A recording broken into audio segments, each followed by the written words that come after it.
Ho, ho, ho.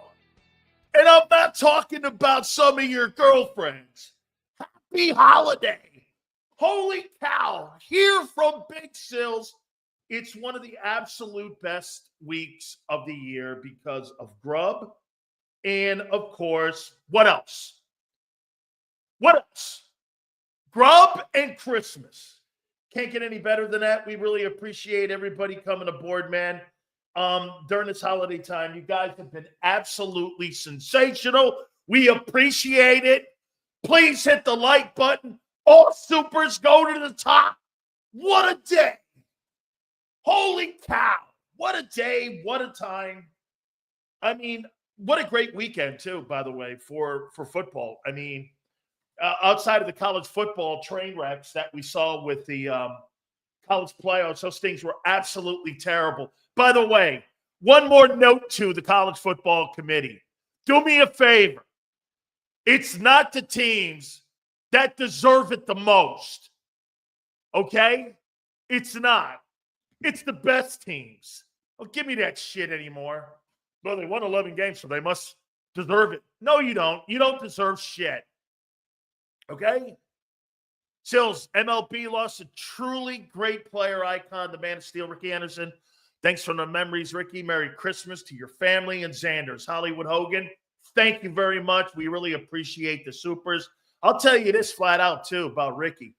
Rickey used to show up to all my remotes when I was in the Bay Area, and I got a chance to cover Rickey Henderson and Barry Bonds when I worked at KNBR 68.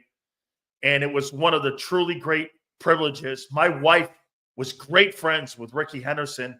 And while I was doing the Raider games, because I worked on the Raider pre- and post-game show, and I worked on the broadcast team for the Raiders for their network.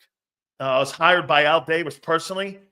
Rickey Henderson would sit with my wife in the black hole there at the Coliseum, and they would watch Raider games. Then we'd all go out for drinks right after. I mean, Rickey Henderson was really an absolutely sensational man, and he was a sensational player. I had the privilege of covering Barry Bonds and Rickey Henderson at the same time. How crazy is that? Rest in peace, my friend. Absolutely true. NFL football, man, really good over the weekend. And, of course, the Commanders end up getting a win against the Philadelphia Eagles in light of the injury to Jalen Hurts. They still managed to put up over 30 points in that ball game. We're going to get to the takeaways here in a second, but, I mean, obviously, the Commanders played a pretty good game. And Jaden Daniels, hey, James Jones, are you in here? He has clearly cemented himself as having the best year at quarterback of any guy in the NFC this year. Hurts, Dak, the pizza guy or whomever in New York. He's had the best year. Congratulations to you. Hey, and by the way, he played better against Vic. He played better against Vic Fangio the second time. He won that, actually. 5 touchdowns, 340 yards in total offense.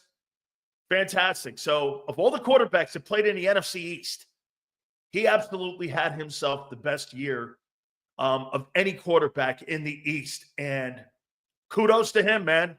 Kudos to Cliff Kingsbury. Kudos to Brian Johnson. He's passing coordinator. Great job, man. He's going to be a slam dunk NFL Offensive Rookie of the Year winner. He's going to win his 10th Rookie of the Week honor, which goes past Justin Herbert. He's going to be a force, man. That kid's going to be a force in the next couple of years. If he doesn't get hurt, and if that guy doesn't get any sustained injury, like we saw with RG3, there's no question about it. This kid's going to be a force. What a quarterback. Carried the entire team on his back. Very little running game. Dude, he made Z, your former wide receiver, a star. Hey, by the way, where the fuck was Jahan Dotson? That's been such a bum. 2 bad moves Howie Roseman has made this year. You know what they are? Bryce Huff and getting Dotson from the Commanders has been absolute horseshit. 2 awful moves. I mean, not very good. Did he have a catch in the game? I'll tell you what, AJ did his job. We're going to give you our takeaways here in a second, but obviously, injury to Hurts was a factor in that football game. We're going to give you our takeaways here in a second here. Supers go to the top, as we say. Please hit the like button here. When you have multiple 3-and-outs in the short field and gas defense, any quarterback will score, not move. Yeah, okay, Khalid, I'm going to get to that take here in a minute, and I'm going to get to it now. Hey, guys, you want to hear what the false narrative that's going around Philadelphia and the Jalen Hurts, or the, what do they call them? The Jalenites? Dude, any team loses their starting quarterback, you're going to see significant drop-off. I don't give a shit if you're awful of an NFL team or you're a great team. If Jared Goff is not playing in Detroit, you're getting a drop-off. If Kyler Murray's not playing in Arizona, that team's going to struggle. Every team will struggle when you put your backup quarterback in. Any team. Hey, and for the record, Sam Darnold is a backup. J.J. McCarthy was supposed to be the story. Okay? Sam Darnold has had one of the absolutely best years of any quarterback in the NFC this year. I'd say the only quarterback that's had a better year is Goff. He's outside of Goff, Sam Darnold's had the second best year of any quarterback in the NFC. I mean, it's fact. He's won. He's put up enormous numbers. What hasn't he done this year? I'll tell you what, that guy's going to make a killing if Minnesota doesn't bring him back. That was a great win up in Seattle. They went on the road and they pulled that game out in the end. Kudos to Sam Darnold, man. That was a great victory for them. Again, I'm going to get to the Eagles and the loss. Hey, by the way, I'm going to bury the lead here with you. And I'm going to say this. Does that game in any way diminish my thoughts on the Eagles at being a good team or one of the top 5 teams in the NFL? Absolutely not. Absolutely not. You played a shitty game. Your quarterback was injured. It was a poorly coached game. There was no discipline. Like, do you know how hard it is to play at that consistent pace, week in and week out, and not have a letdown? You know, I'll tell you flat out, it could have been anybody. This was destined for this to happen. It just happened to be the Commanders. The Eagles are not really playing right now against anybody. They're playing against themselves. So again, and Flexen goes, no excuses. No, there's no excuses. I'm telling you human nature. Okay, bad games happen. To stay at that level every week, dude, like I said, it didn't really matter. It was the Commanders. And by the way, did it hurt that Hurts was out? Of course it did. What moron wouldn't say that? Hey, what moron wouldn't say that for any starting quarterback to go out with a contending team? If Patrick Mahomes went out, name the contender. If Matthew Stafford went out, of course it's going to play a factor. That's why there's only 32 of these jobs in the NFL and in the world. It's the starting quarterback on an NFL team. It's one of the most difficult jobs there is in all of sports. And when you lose that guy, I saw Seth go, now you know the importance of Hurts. It's not the importance of Hurts, you moron. It's the importance of the position and the guy you have in there.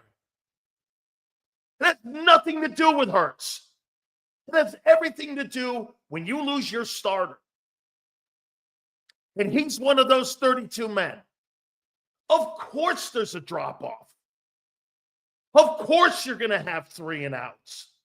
There's no getting around it. Hey, by the way, do you know how insane of an athlete and a great player you have to be one of the 32? Even if you're in fucking Carolina. Even if you're the starting quarterback for the Saints. These jobs are so hard. They're so difficult. And when you blow up and not have a guy in there like a Hurts, like a Darnold, like anybody, you're going to lose. Or the chances of you losing absolutely are high. This is not about the importance of Jalen. It's about the importance of the starting quarterback in today's NFL. That's why teams sign guys like Kenny Pickett. I don't think Kenny Pickett played bad at all. I don't think he played bad. I'll tell you what I think Kenny Pickett did. He played like a backup. The fuck did you want him to play like? Joe Montana? Tom Brady? The fuck are you talking about? I thought he played well. Now, the problem that I had with him was pushing the ball down the field. He couldn't do it. Well, he's a backup. He was, dude, they put up over 300 total yards, and they did score 30 points. I mean, what were you expecting? What exactly were you expecting? Nick Foles? That's not happening. And they played 3 games. I mean, dude, he was fine. Danny Dimes would have helped. Damn you, flick it. Danny Dimes? Dude, Danny Dimes? Kenny Pickett? Marcus Mariota? They're all the fucking same. They're all the same. They're all the same guys. Guys, please hit the like button. Supers go to the top. That's right. Dirty D. Pickett did enough to win the game. He drove you down to get the game lead with the field goal. If Devontae Smith catches the fucking football, the game's over. He wins it. And he would have done enough. They would have done enough. And by the way, your defense was owned by Jaden Daniels. Owned by Jaden Daniels. They had 5 turnovers and still beat you. You want to hear something? The Eagles are the first team since 2010 to have 30 or more points and have 5 turnovers and lose. How you doing?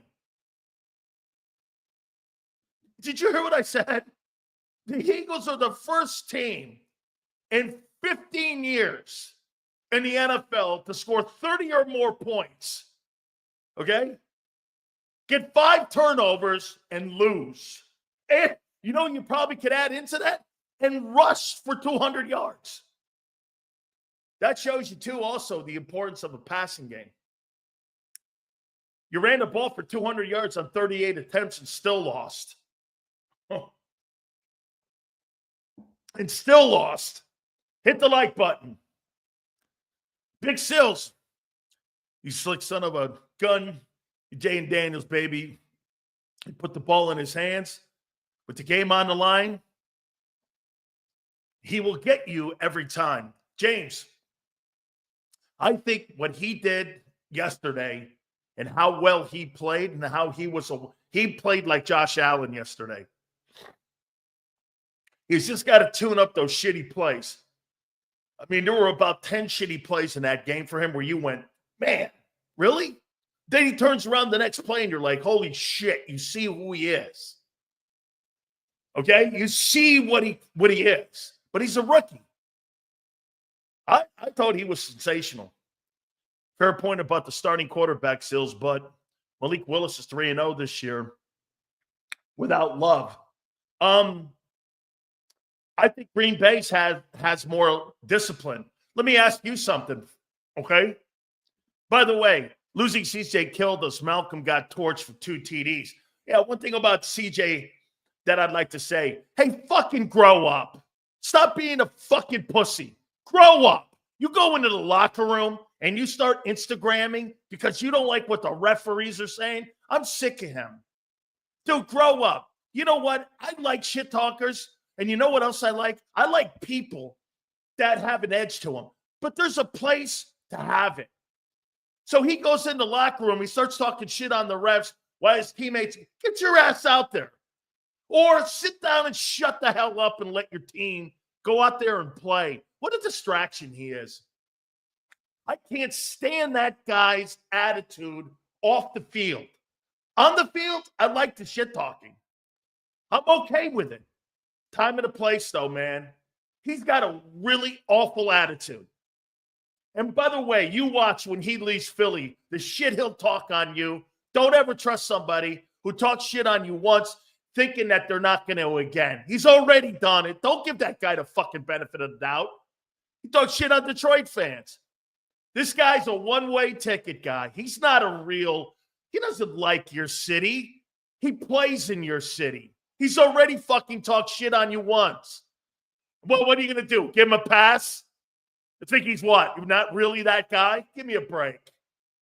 Give me a break. Okay? Honest to God, grow up, kid. You had discipline issues all over the place. I'm going to give it to Xander, and I'm going to tell Xander's right. You know what? I thought that stuff would have been addressed by Clint Hurt and Nick Sirianni about Jaylen Carter. Hey, kid, grow up. I do not mind shit talkers. As a matter of fact, I embrace them. Know your moment, though, man. This is the second game in a row you're acting like an asshole. Hey, they're going to – and by the way, you know what people will say? Sills, did you see the penalty? The penalty wasn't really a penalty. They're looking for you. No shit. You've got a reputation of not having good discipline. And they're going to use that against you until you prove them wrong. Well, wait, Sills, it wasn't fair. That's not fair. What does NFL officiating have to do with fair? Okay? You talk shit on us. How you doing? No shit. I'm not costing me my show. Okay? I'm not costing critical situations in a game. Okay? Like I said, I don't mind the shit talking. But know the moment. Be smart about it. Don't ever be the second guy retaliating when you're throwing hands, because you're going to get called on it every time. And Jaylen Carter right now is a targeted man. Every single time he does something, the refs are going to throw a personal foul flag on you. How do you not know that? You know why you don't know that? Because you are an immature, undisciplined football player mentally. You know what he's got down right now? He's learning the technique, Jaylen Carter. You know what he's not doing? He's not learning the discipline of being a pro. No wonder you were involved in a situation that had a tragic ending to. You know why? You don't have mental capacity to understand the moment you're in, no matter if it's a tragedy like that or a small moment in a game. You don't know your discipline moments. You have no discipline in your life. You have to find that. Because the next time it could be another situation where you put yourself in a big-time problem. Those are the guys you question. How far are you going to go as a professional? Grow up. I love the kid, but grow up. Okay? This is 2 weeks in a row. But Sills, it really was. It's on you to grow up, kid. Your coach can only point out your bullshit so long before. Hey, I'm going to tell you something else. You know what happens to people like Jaylen Carter? You better be great all the time. Because the moment you're not, they'll fucking get rid of you, because you know why? They know that your talent is not there anymore. They're not going to give you the benefit of the doubt.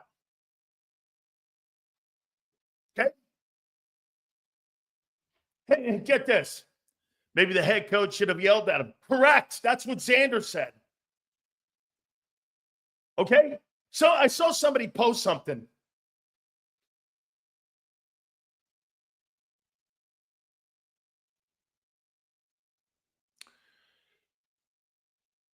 Xander, I want you to find that guy. I want you to find the guy that posted Jerome was the same. Will you please do that for me? And find that. Somebody put it in there. He's dead. He's dead.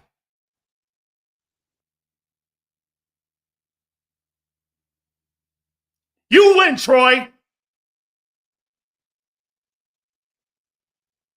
You win. He's dead. You win.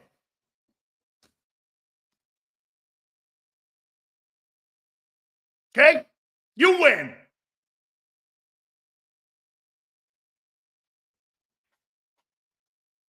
Okay? You win. Does that piss me off? Not you, Troy. Yes. Jerome was undisciplined. Jerome was undisciplined. And my friend lost his life. Don't you get what I'm saying here?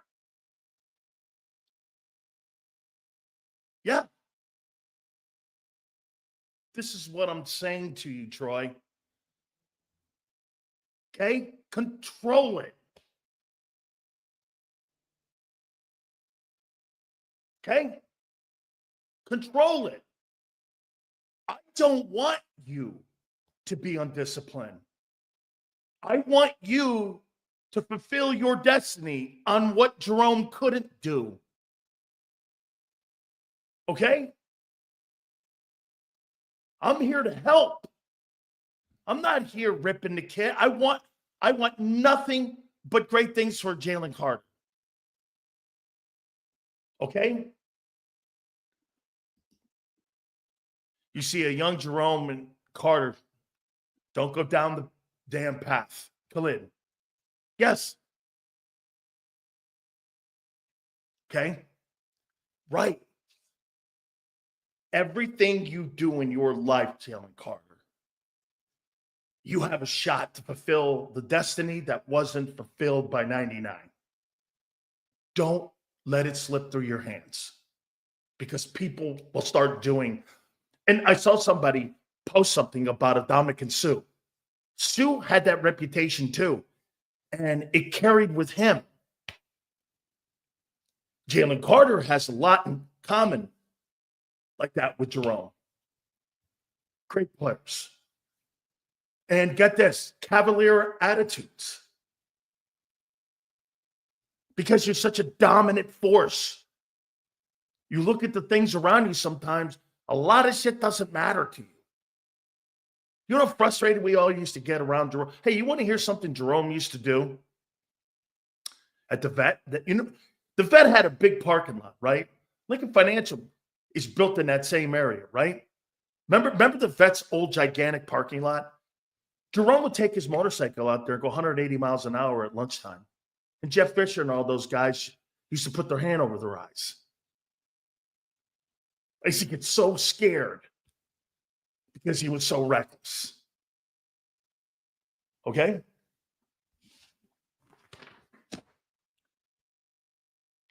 I come from a place, like I said, in my opinion, be smart, son.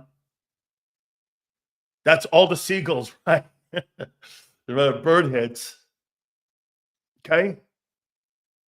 I want nothing but the very best for Jaylen Carter. Just the very best. I swear to you. Yesterday was the first game we felt the loss of Brandon Graham. Yeah, I thought the edges were a little bit suspect as well. Okay, I did. I thought Nolan Smith showed up, played good again. I did. We're going to get to all of it here in a minute. Sills, the message you just delivered and the same message that Clint should deliver to Carter, the ignorance of youth can be deadly. You know what, too, Bob? I'm going to say this because the kid is such a young player and he's such a young guy and he reminds us both of Jerome Brown so much that, you know what? His attitude and his personality is what really sometimes wins you over so much that you know what you do? You don't go ass in on him and you don't go knee deep on him like sometimes you should probably go knee deep in on. And that's the case here with this. Yes, Nick Sirianni, because it happened again, he should have did it, okay? I don't want to go on because, again, that wasn't the reason that they lost the ball game. There were numerous reasons that they lost the ball game too. Like Nick said, it just was sloppy play, sloppy coaching, undisciplined. The quarterback was out. Hey, guys, this was going to happen. You're lucky it happened now instead of the playoffs. At the end of the day, you're lucky it happened now. And you know, they were talking about whether or not, you know, should you have a – no, this was inevitable. Playing at that high level all the time, no matter what the opponent was. It just, like I said in the open, it happened to be Washington. The Philadelphia Eagles are not playing against opponents anymore. They're playing against themselves. What cost them that game? Like I said, it was very evident on what cost them that game. You know, they're professionals too. Washington has components and pieces that can beat you. We said that on Friday, and we said that in the pregame show. By the way, Angelo Cataldi will join us at 3:30. We will have Gary Cobb at 4:30, and we're going to fit in Xander somewhere before the top of the 5 o'clock Eastern time, too. So please hit the like button. We appreciate it. Okay? I saw that, too, and you're right. There were chop blocks out there that were very evident out there, and they were not called. I think, once again, the NFL referees this year have been fucking shitty. Replace Big Don, Big Sills, and it will be right as rain. How you doing? And I'm sure Dom does a really great job with those players, and those players all trust him. I get it. Listen, again, I want nothing but great things for that kid. I mean, I do. I think he's got a chance to fulfill a destiny that a player that they're comparing him to couldn't, because Jerome was undisciplined. I mean, here, I'll tell you one quick story. Some of you I've told the story to. Then we're going to move on to what happened. Jerome used to have a shitload of guns, Glocks, everything, okay? All kinds of handguns. This guy had an AK-47. So you know what he did? The cops were coming for him. He put him in my room. I go, Jerome, I'm not going to jail for this. I don't own a gun. And so we used to have these old milk boxes out front. So Jerome put the guns in there, and the police came to our dorm, and sure enough, the police opened it up, and there I'm standing there, and I didn't say nothing. Jerome goes, they're mine. And I wasn't going to say it because I wanted him to say it. They kicked him off campus. They almost kicked him out of school. Because why? And I told him, I go, what's the point of having a gun on campus? I mean, seriously. I know we live in Miami, but we're in Coral Gables. It's the widest area in the world is Coral Gables. And I'm like this, why the fuck do you have guns in Coral Gables? Dude, they know every black guy in Coral Gables, Jerome, and they know you play at the U. They know who you are. Why are you have a gun? I get in Overtown in Liberty City. I understood that. I went down there with him to Overtown in Liberty City, but we lived in Coral Gables. Coral Gables is like the whitest place on the planet. Okay, like the whitest place. I'm like, why do you get guns on campus? Okay, it made no sense. I mean, what are you going to do? Hold up a jeweler? I'm going, who are you going to hold up? A billionaire? But he didn't care. Okay, so, yeah, just be smarter out there, man. Know who you are. Sills, the loss gives coaches who teach their players like Stout the opportunity to not only refocus, but to get them a real bone on to chew on. That's right. The loss can scare this team into a playoff focus. Yeah, but I'll tell you one more time. By the way, please hit the like button here, okay? Coral Gables is like the Beverly Hills of Florida. Yeah, okay, yeah. Every house is like a $10 million house. I'm like, what are we doing here? Honest to beans, man. Hey, by the way, I see people, dude, don't blame the refs. The fucking refs sucked. So what? They sucked for both teams. NFL officiating. You know what I think it is too? The NFL officials might want to get a little younger. Keep up with the game. I don't know. Just some of these guys. And you know what I don't like? And this goes into Hurts.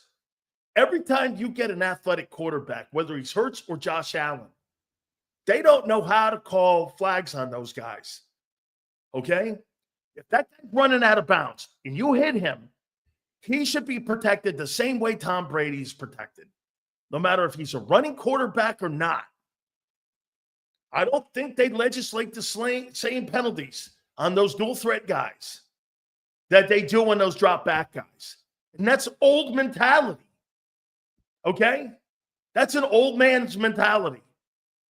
Dude, Jalen Hurts is running up those fucking sidelines. By the way, I didn't think the play was dirty. I think his head hit the ground, and it was a good football play. By the way, he probably won a bounty. He probably won the money in the jar. Was that Bobby Wagner that did that? Or frankly, somebody won the money in the jar by taking the quarterback out. That's your job. Legally take his ass out. Nothing wrong with that. You don't want to do anything. Hey, nobody wants to injure somebody permanently, but people want to go out and try to take your quarterback out. That's a standard rule. It's hey, you want to hit those guys as much as possible. So Louvu probably got the bounty.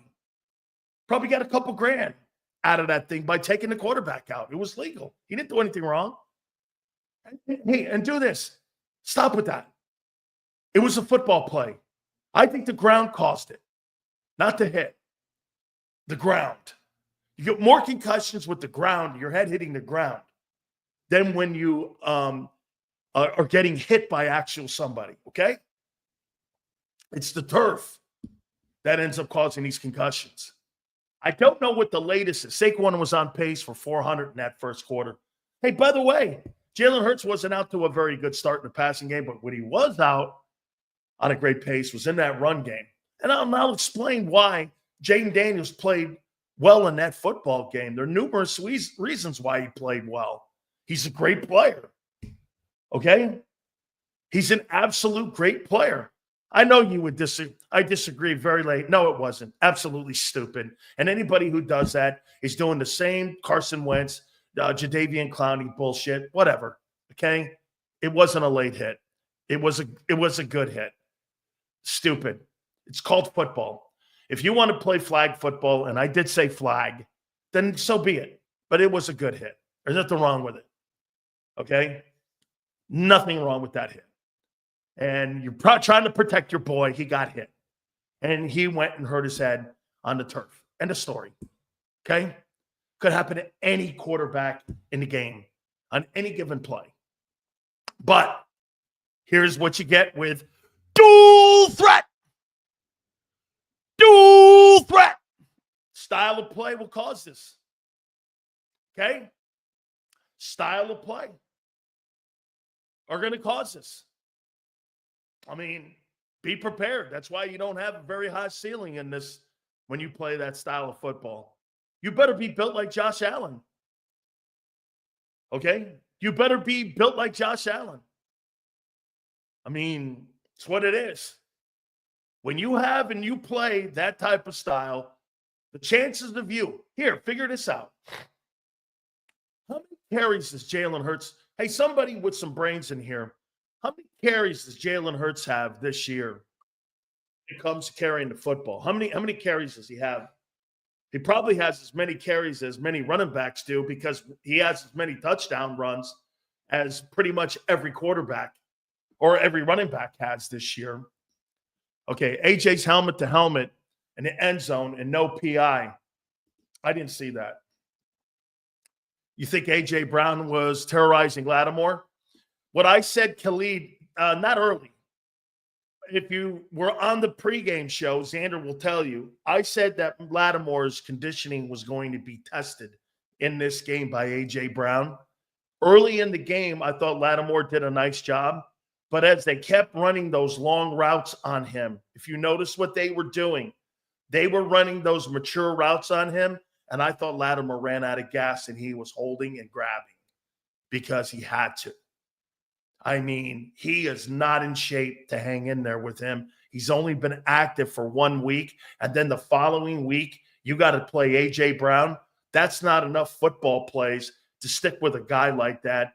And he was not in shape to hang with him. He couldn't hang with the reps. He is a great football player. And I thought Lattimore is and did some really good things in the game. But A.J. was torturing him because A.J.'s in great shape. He was running those long routes, and he would go back and run another long route. Then he'd go back and run another. He was wearing him out. He wore him out, I thought, physically by the second quarter, third quarter. I thought he was out of gas. And I said that I wanted to know what his conditioning was going to be. And there were like 3 or 4 in a row that they called on him. That's a conditioning issue. I thought also, too, A.J. really played with a great sense of veteran leadership too, man. When he grabbed him, it's a great way to keep his hands off him. And he had him under here. He was totally holding him. That should have been a penalty on A.J. Brown. But then he hooked his arm, and the ref could only see the arm. Guess who's going to get tagged on that? The defender. A.J. had him right here under his cuff, on his shoulder pads. He easily could have been called for that. But you know why they didn't? Lattimore hooked him. The DB is not going to get the benefit. The receiver is. Okay? All right? So to me, I just didn't think he was in good enough shape. Okay? I got to tell you, man, Jaden Daniels was spectacular in that game. He was just spectacular. He's going to be a force. Let me give you my takeaways here. Let's see if you agree. Then we'll go by the numbers here. You don't get game balls when you lose. Okay? Thank you, Twiz. So let me tell you this. So, hey, Twiz. So Jalen Hurts has 150 carries. Okay? 150 carries as a runner. He's in the pocket and he's been sacked 38 times. Okay? The chances of Jalen Hurts getting hit and hurt are twice as high as a Joe Burrow. And I'm not saying Joe Burrow is healthier than Jalen. He's not. But the chances of Hurts having a concussion or getting hit are twice as high as anyone else because of the 150 carries. Think about this. If Jalen Hurts had played these 3 games, Jalen Hurts would have 190 carries as a running back. At the running back, he would have 190 carries. That's a ton. 190 carries. Look how running backs get pounded. Look how they get hit. Let alone the fact that he's in the pocket and he gets hit. Okay? I mean, the chances of him having that type of sustained injury and being hit like that and hurt like that, I'm surprised it hasn't happened more. As it gets older, it will. And it'll be longer to come back from. Now, again, I'm not playing neurologist here. I have no idea what the length of the concussion is going to be here on what the Eagles and how the Eagles are going to play this out. Minnesota, I said on the postgame show, Minnesota winning that game, now you're basically behind the 8 ball here on whether or not you're going to get home field advantage. We're going to talk about that as well. Okay? We're going to talk about that as well. The chances of him, by the way, the chances of Jaden Daniels getting injured is high because he's a dual threat guy. Look at RG3, Rookie of the Year. Guy didn't last after that. That was the end of that. And what happened to RG3 once he lost his wheels? He was never a quarterback again in the NFL of any kind of substance. Okay? RG3 was on his way to being like the next guy. But his wheels, They ended up getting injured, and that was the end of it. Okay? That's a great – thank you very much. That's cool. 128, I'm assuming carries.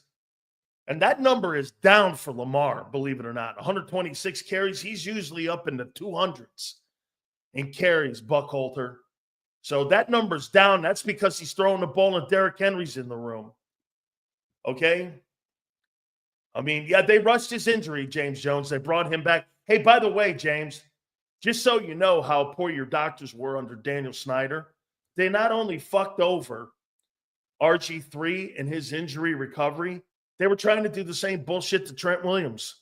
And that's why Trent got out of there, because the doctors were so poor in D.C. that he wanted out. I mean, they misdiagnosed him. He said, I'm out of here. Washington letting loose of Trent Williams is ridiculous. Seals, I agree about the carries, but you could probably cut the rush total in half because of all the push carries. I know you can get hurt in the pile, but they're low impact carries. Bob, I think there's a better chance. You notice that they don't run that any longer in Kansas City with Mahomes after Mahomes hurt his ankles. Mahomes has a history of ankle injuries too. Okay? I mean, we're seeing it more and more as he's getting older. I mean, he's always dealing with an ankle injury. By the way, Kansas City's the luckiest 14-1 team I've ever seen, right? Stupid comment. All right, here's my takeaways. Then we'll get to the numbers. Do me a favor, guys. Give me a total on where we are with our likes right now. Please hit that like button. We appreciate it. All right. First and foremost, I said it. The Hurts hit was a football play. Enough said. Enough said. Okay? 5 turnovers in the ball game your defensive football team creates. But at the end of the day, they could not stop Jaden Daniels. Now, why was that? Well, when you lose your starting quarterback, you're going to get a ton of 3-and-outs, and every mistake that he makes, he's going to get a chance to recover from the mistakes. When Jalen Hurts' quarterback is in the game, you're not getting the ball back as often as the Commanders were going to get the ball back with the 3-and-outs. The drop passes didn't help. Okay? If he could have Jaden Daniels could have threw 2 more interceptions, and probably the game would have been no different because of the 3-and-outs the Eagles were creating. Like I said, Pickett played well, but the part that Pickett did not play well at, pushing the ball down the field and too many 3-and-outs. I mean, look at the third down rate. We'll get to the numbers here. Every mistake that the Commanders made, it didn't matter. Okay, because they were going to get the ball back. Washington knew that. Washington knew they were going to get the game. And Washington did the number one thing that I said they had to do. You know what that was? Make it a fourth quarter game. Every single thing Washington did in that game, it favored them, especially after Hurts went out. And that was this. Make it a fourth quarter game and give me last possession. And that's exactly what – dude, when you're an inferior team to a team that has a roster like the Philadelphia Eagles, the only thing you can hope for, the same way Doug Peterson did a masterful job of coaching in that Jags game, give my team, who's the lesser team, the last chance and the last chance to win. That's all you can ask when you're the lesser team. And that's when you know you've been outcoached. Okay? If a shittier team than you, or circumstances like Hurts getting hurt, okay? If you have the ball in your hand with a chance to win, you did your job all day. Because to me, if I'm Washington, perfect thing happened. I got my last swing and you didn't. That's how you win ball games, and that's how you outcoach the opposing team with better talent. Okay? If you think you're going to go swing for swing with a team like Philly, you're in trouble. Now, the quarterback going out kept the game even. Once the quarterback went out, the game was even. Okay? There's no doubt. You lose your starting quarterback. I don't care what team you are. You lose your starting quarterback in the NFL, chances you win that ball game are slim. I don't care who it is, Carolina, what have you. You put the position you can't have, the lesser guy go in at. Hey, get this. How many times you seen Jeff Stoutland put a guy in and there's really very little drop-off? You put a fucking quarterback in over a starter at any position in the league, take a look at the drop-off that you get with that. It's like a Grand Canyon drop-off. Okay? It's a Grand Canyon drop-off. Too much talent to be making bonehead penalties like yesterday. By the way, Merry Christmas to you and your family, Sills. Gabe, thank you, brother. I appreciate it, man. Really cool. Okay? I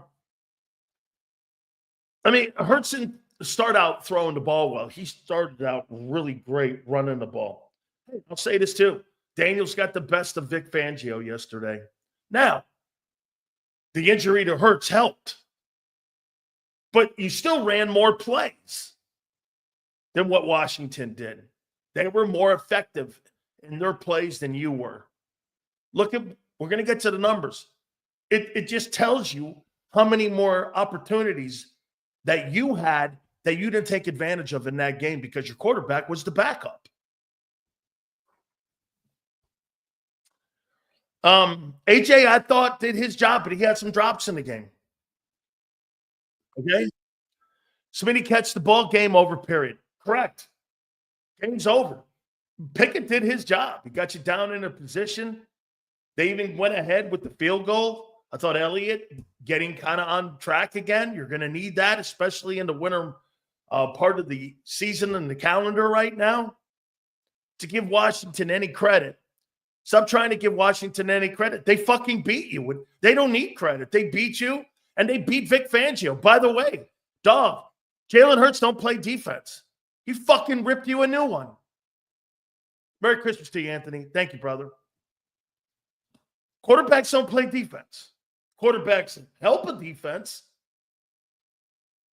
Okay? Hurts' impact was felt. And I'll show you here in a minute. But I'm not going to belittle what Washington did. They scored 36 points on you. End of story. Make all the excuses you want. They scored 36 points on you. Defense did more than enough to win that game. 5 turnovers. With the pick from Jaden, should have been an easy win. We wouldn't be talking about Jalen. Yeah, well, fucking guess what? That's not reality. That's fantasy talk. Talk about what happened. Okay? Talk about what actually happened in the game. You see us rebounding from this? Totally. Rebounding from what? A game that you were going to lose, whether it was the Commanders, the Giants.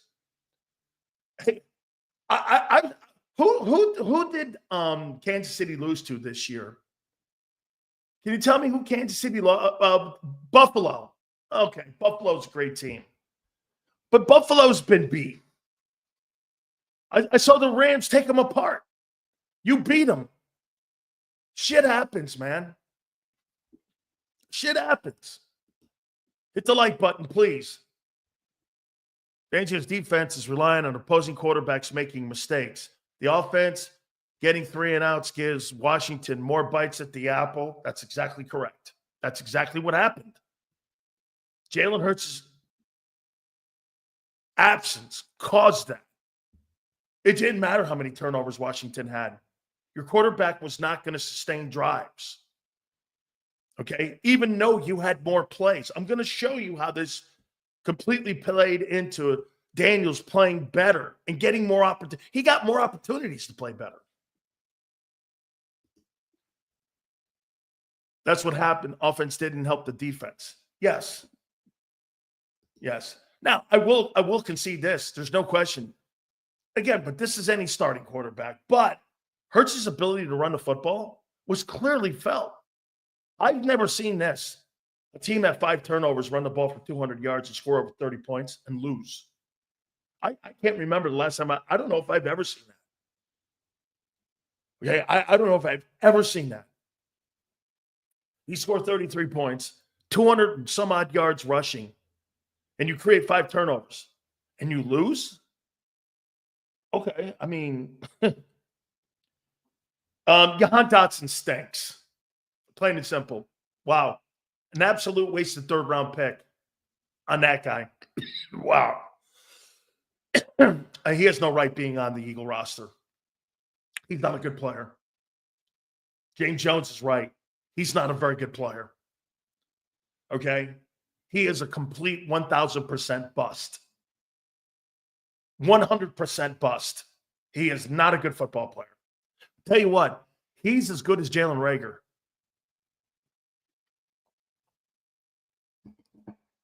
Jalen Hurts can't even find him. I mean, it wasn't a Kenny Pickett thing. That guy had no impact this year since he's been an Eagle. None. Zero. That Zacchaeus guy, you cut him and you signed him. Washington got the better three guy. The guy you cut is better. How he fucked that up? Could have kept the third and him, put him in the 3-hole. Okay? Jaden Daniels made that guy look like a star yesterday. If Hurts was in the game, Barkley was getting 250 yards. Probably. Hurts probably would have had 100 himself. I mean, the guy you cut at wide receiver was a star yesterday. And you gave a third rounder up for it. For a dud. He's terrible. By the way, I thought the linebackers for the Commanders / Redskins were great. I thought Luvu and Wagner were everywhere. I thought they were everywhere. Came down to some circumstances, and we're going to get the numbers will speak to what happened in the game. But at the end of the day, okay, you move on from shit like this. It's not that hard. CD is going to Canton. Well, I'll tell you what CD will be doing. CD's going to Canton with no tangible hardware to his name except numbers. And at that position, that's all they'll give a shit about anyway. Because if you look at the superstar outside of Jerry Rice, Randy Moss doesn't have hardware. He's got numbers. Terrell Owens doesn't have hardware. He's got numbers. Those are the top three guys in the league next to Rice with yardage and catches. And they don't have Super Bowls. I mean, okay. They have no Super Bowl wins. I mean, Megatron, no Super Bowl wins. Hall of Famer. I mean, sure, okay. Get all the numbers you want. You have no impact on winning a Super Bowl. Most of those top flight guys don't have any impact on winning a Super Bowl. It's not how the quarterbacks win Super Bowls. Receivers don't. Larry Fitzgerald, no Super Bowl. Yeah, I mean, take a look at that. If you before I get to the numbers here, I mean, all-time wideouts.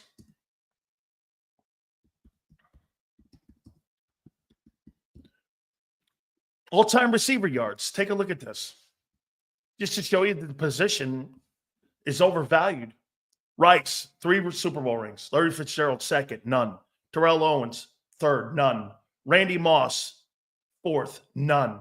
Isaac Bruce, 1, 5th. Tony Gonzalez, none, 6th. Tim Brown, 7th, none, 7th. Steve Smith Sr., 8th, none. Marvin Harrison, 1 Super Bowl, 9. Reggie Wayne, 9. And 11 is Andre Johnson. So the top 11 wide receivers, only Reggie Wayne, Marvin Harrison, and Isaac Bruce and Jerry Rice. 4 of the 11 have Super Bowl rings. Wide receivers with big numbers don't win Super Bowls. They just don't. They have no impact on your team. I mean, look at Juju Smith-Schuster has a ring and Randy Moss doesn't. Hines Ward has a ring. Okay? And Larry Fitzgerald doesn't. I mean, these big-time wide receivers. There's a dickhead in here that says not true. Really? Okay. Let's go to top 15. No, let's go to top 20. Jason Witten, 20, no ring. Steve Largent, 19, no ring. Andre Reed, ring. No ring. Buffalo, no ring. Excuse me. Torrey Holt, 17, 1. Julio Jones, no ring. Henry Ellard, who was on that Rams team, they were all on the same team, has a Super Bowl ring. Anquan Bolden, I believe, has one in Baltimore. Carter, no ring. Lofton, no ring. Andre Johnson, no ring. Reggie Wayne, ring. Marvin Harrison, ring. Steve Smith, no ring. Brown, no ring. Gonzalez, no ring. Randy Moss, no ring. Terrell Owens, no ring. Larry Fitzgerald, no ring. Jerry Rice, ring. 5 of the top 20 players that are in the history of the NFL, receiving yardage-wise, don't have rings. Now, Dickhead is trying to tell me that's wrong. 5 of the top 20 all-time receivers in yardage don't have rings. Okay. Justin Jefferson will never win a ring. Let's go to the numbers here. So when you have a wide receiver like Tyreek Hill or A.J. Brown, chances of you winning a Super Bowl are nothing with those guys. Those guys won't be the guys that are going to deliver the mail. It's quarterback.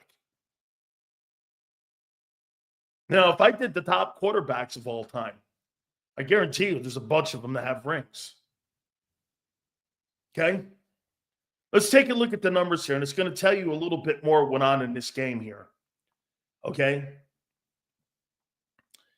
They did score 33 points. First downs, 23-20. Okay, pretty even. Third down, here's the significance right here of making up for mistakes in the game. The Eagles were 3 of 16. What happens when you're 16 third downs? 8 times you turn the ball over on 3 and out. You understand that? You gave them 8 shots more. You didn't need more plays. You just needed those 8 3 and outs. Okay? Here, you ran 71 plays to their 64. Those 3 and outs were the difference. You couldn't get sustained drives. If Hurts is in there with those wheels, he's getting sustained drives. That third down efficiency is going to be up near where Washington was at 7 of 13. Okay? I mean, right there is kind of the mistakes. They get 5 turnovers. Fair enough. You gave them 8 shots to make it up. Okay? You gave them 8 shots to make up them 5 turnovers. And they did. 368 yards and total offense to 338. The Eagles moved the ball, but situational play calling in the game was affected too. I thought Kellen Moore kind of wobbled around a little bit with Kenny Pickett. I thought both those guys were a little bit wobbly. And then you had the drops. I thought the coordinator wasn't on the same page. Now, again, you battled through it. I thought it was a gutty performance. I thought it was gritty. I mean, you hung in there. You didn't fucking just tank it. You kept in there and, you kept going. Hey, what do I think the score would have been if Jalen plays? 28-20? Something like that? And I think, like I said, it probably would have been 28-14 or 28, something like that. And they get a cheap touchdown late in the game to make it look kind of close. It would have been like a 28-14 game. And I tagged on 7 because of the weather. It'd have been some shit like that. Again, Jalen didn't start out playing very well offensively when it came to throwing the ball. He was 1 of 4 or what was it, 4 for 11 or something? I forget what it was. Here, I got the numbers here. Yeah, it was 1 for 4. I mean, for 11 yards. That's not an indictment on what would have happened. I'm just saying he wasn't. Because look what he did. He had 3 carries for 41 yards. They couldn't stop that. The problem was the linebackers didn't have to worry about it when Hurts left because of Pickett. Let me finish this up here with the numbers. Passing 255 to 127. You're making it sound like Kenny Pickett played bad. You guys only average 180 yards a game. So he was 60 yards under the average of what you've done all year. I mean, you're making it sound like you have some prolific passing game. You don't. You ran the ball for 39 times for 211 yards. Fucking crazy great. And you lose? And you had 5 turnovers, which is insane. They ran the ball 24 times for 113. They really didn't have a running game going in that football game. Penalties killed you. Undisciplined. 10 for 91. Do you understand when you give up 10 penalties for 100 yards, you give up the entire length of a football field in field position? Do you understand? You give up the entire field, 100 yards in field position. And when you have 3 and outs, like 3 for 16, and you give 100 yards up in field position, dude, you need 5 turnovers to hang yourself in there. The Commanders should have blew you out, actually. Okay? They should have blew you out. But they don't have the talent to blow you out. I mean, you gave them 100 yards in field position. And the 3 and outs on top of that. And 5 turnovers and 200 yards rushing. There's no fucking way you should have lost this game. Okay? No way. Daniels played well. He made plays when he had to. And you gave him a chance to make up for the mistakes. And he took advantage of it. That's what happens when you don't play a clean game and you lose your starter. Again, no matter who you are. No matter who you are. Hit the like button, guys, please. Appreciate it. 5-2 turnovers. You even won the turnover battle here. Dude, you had the ball for 30 minutes. They had it for 23. Look at what you did to them. They had the ball for 23 minutes. They had 5 turnovers. They were 7 of 13 on third down. You allowed them to make plays on third down. That's your defense. By the way, I got to say this. Outside of Slay, your secondary sucked yesterday. Everyone sucked yesterday. Okay? Slay was the best player on the field in the secondary yesterday. He was the best. He was your better player. Of all the players that played in the secondary, he was the best player back there. Okay?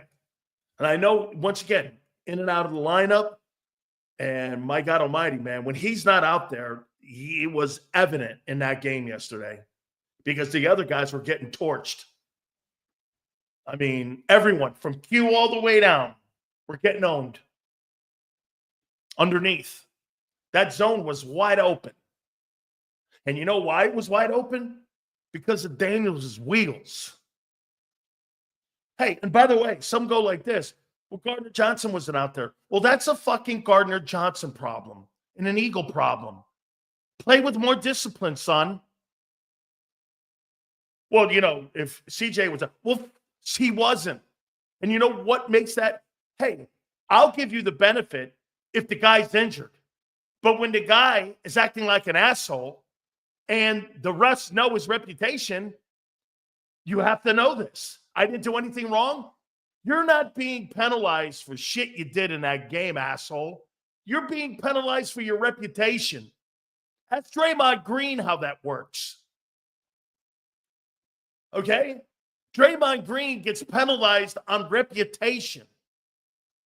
Some of these guys need a reality check on how the world works.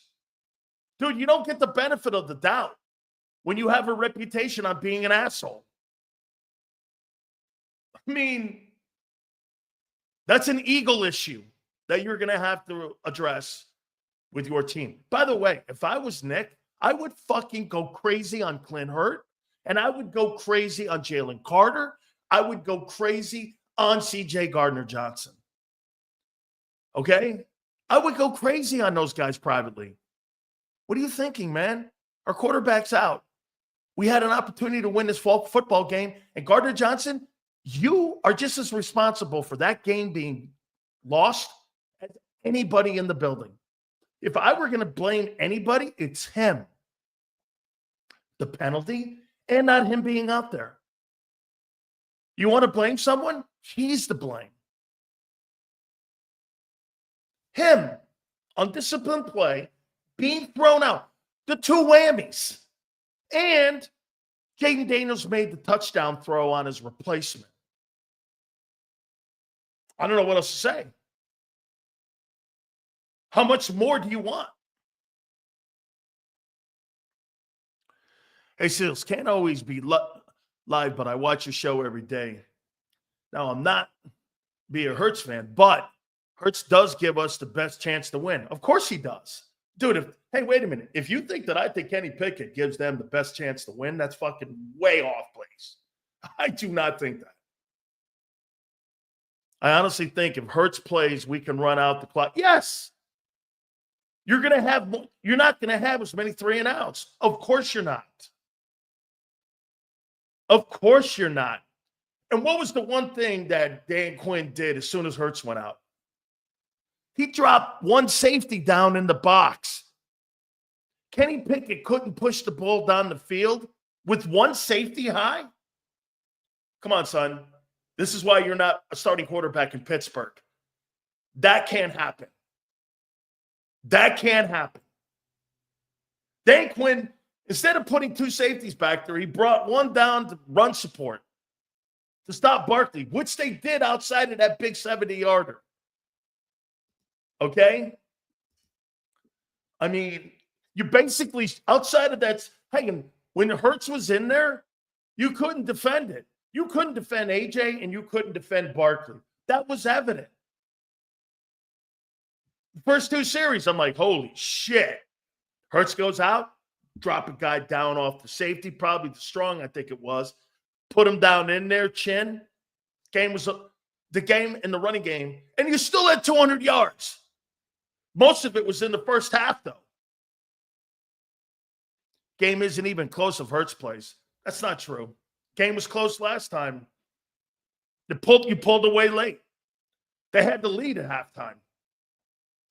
The reason they didn't stack the box in the first game because defense was a little sloppy, but they're much fresher and off the field. If Hurts, that's correct. That's pretty much what I've been saying, Jay. Okay. And I'm gonna show you this right here. And I love flexing, but he's an asshole here. What is it in the best interest for my show if you guys are not very good and you're not a good football team to cover a 4-win team? Really? Flexing, you know better than that comment. Waiting for what? You to lose? Not the case. You're under the notion that I want you to fail. You're a fucking idiot, and I know you don't believe that. My show does not bet this. I'm more concerned about my show having success than the Eagles. So why in the world would I root for the Eagles to lose?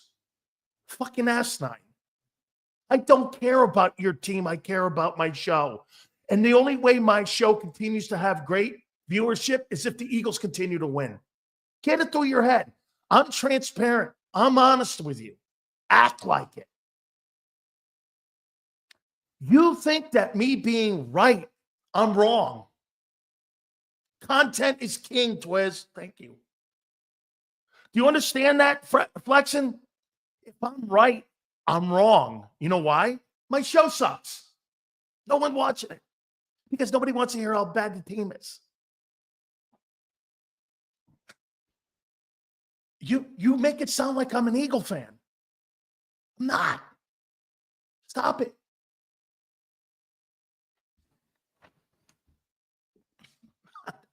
I'm not any fan. Truth hurts. It's your own. Whatever. Next. And for the record, I don't know I said anything that didn't happen. I don't know if I said anything that wasn't true. Jalen Hurts gave the ability for Jaden Daniels to be a star yesterday, not being out there. Plain and simple. No getting around it. All the 3 and outs. He could have made 3 more mistakes. It's still been in that football game because why? You were going to turn the ball back over on possession to them. Even when he had that horrible pick late, I knew they were going to get the last shot at it. And they were playing for the last swing. And they beat you. And watch this.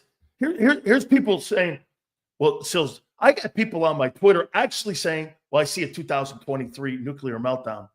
How did you take that out of that game? I thought a team fought their ass off and had it gritty and not playing their best football. Probably the most undisciplined I've seen since the 23. That was like 23 yesterday.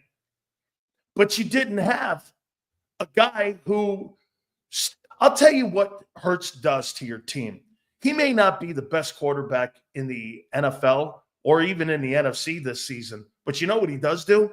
He stabilizes your offense. He stabilizes your offense. And Kenny Pickett did not play poorly. He played like an NFL backup.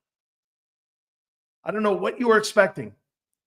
You're never going to be satisfied with the backup quarterback in Philadelphia because of Nick Foles. That was a once in a generation. You'll never see that again in NFL history. Somebody play like that and beat a guy like that. You'll never see that again. That is a one-off. That's one of the greatest moments in pro football postseason history. That guy playing that 60-minute game like that. I mean, he played like John Elway.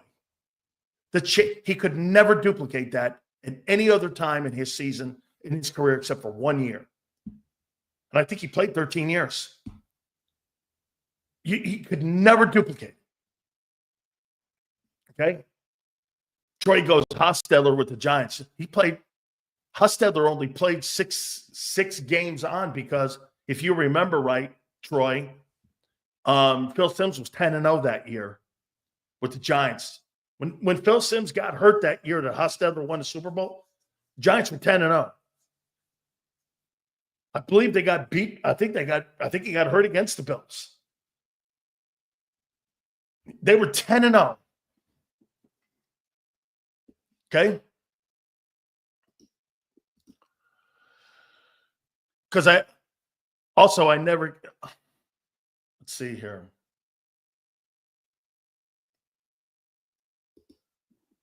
So the last time that happened, it was Warner in 99. Yeah, but Warner, when Trent Green went out, it was in the preseason, Kyle. You're seeing more of what Sam Darnold's doing in what Kurt Warner did in 99, because that happened in the preseason, the same way J.J. McCarthy got hurt. And when J.J. McCarthy got hurt, okay, when McCarthy got hurt, that was in the preseason. Then they put in Sam Darnold. Shit, they were trying to replace Sam Darnold at the beginning of the year. I'll tell you what I'll do here. Let me get to the numbers here. Pickett was 14 to 24, 143. Touchdown and a pick. Not an awful game. Barkley was 29 carries, 150. Now, a lot of that was on that 70-yard run in the first quarter. I think they did a great job in the second half because they dropped that safety down. 2 TDs. Hurts was 3 carries, 41 yards at the beginning of the ball game. I think Jalen Hurts would have had 100 yards in this game. Rushing. Daniels was spectacular. 24-39, 258, 5 TDs, and 2 turnovers. The kid Davis, 9 carries, 81. Z had 5 catches for 70 yards and 2 TDs. McLaurin had 5 catches, 60 yards, and 1 touchdown. Bobby Wagner was everywhere. He was a great player yesterday. Jacoby had a really good ball game at times. I thought Dean missed a ton of tackles yesterday. Bond was really good. I thought Dean missed a shitload of tackles.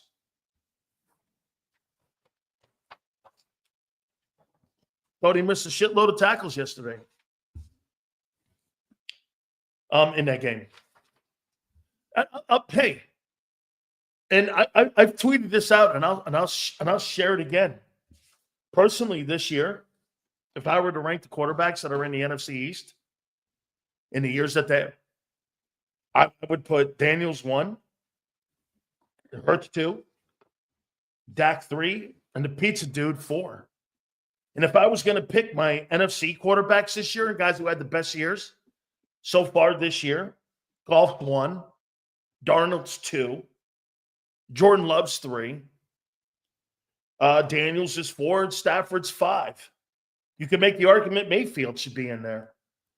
Even though they got beat yesterday. Mayfield's had a great year. He's going to throw for 40 touchdowns. These guys all had great years this year leading their team. Do they have the roster Philly does? No. They've got to be called on. Goff has a really good roster. He takes total advantage of it.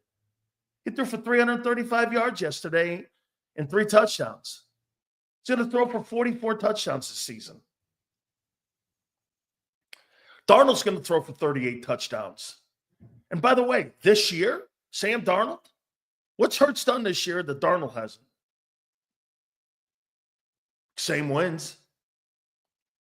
He's in a better place for winning his winning home field advantage because you know why? If they continue to win out, they got one game against Detroit at the end of the year for not only to win the North, but to win home field advantage. You know, Minnesota right now is in a position where they could host home field advantage. The Eagles have to hope someone loses. I mean, he's had a really good year.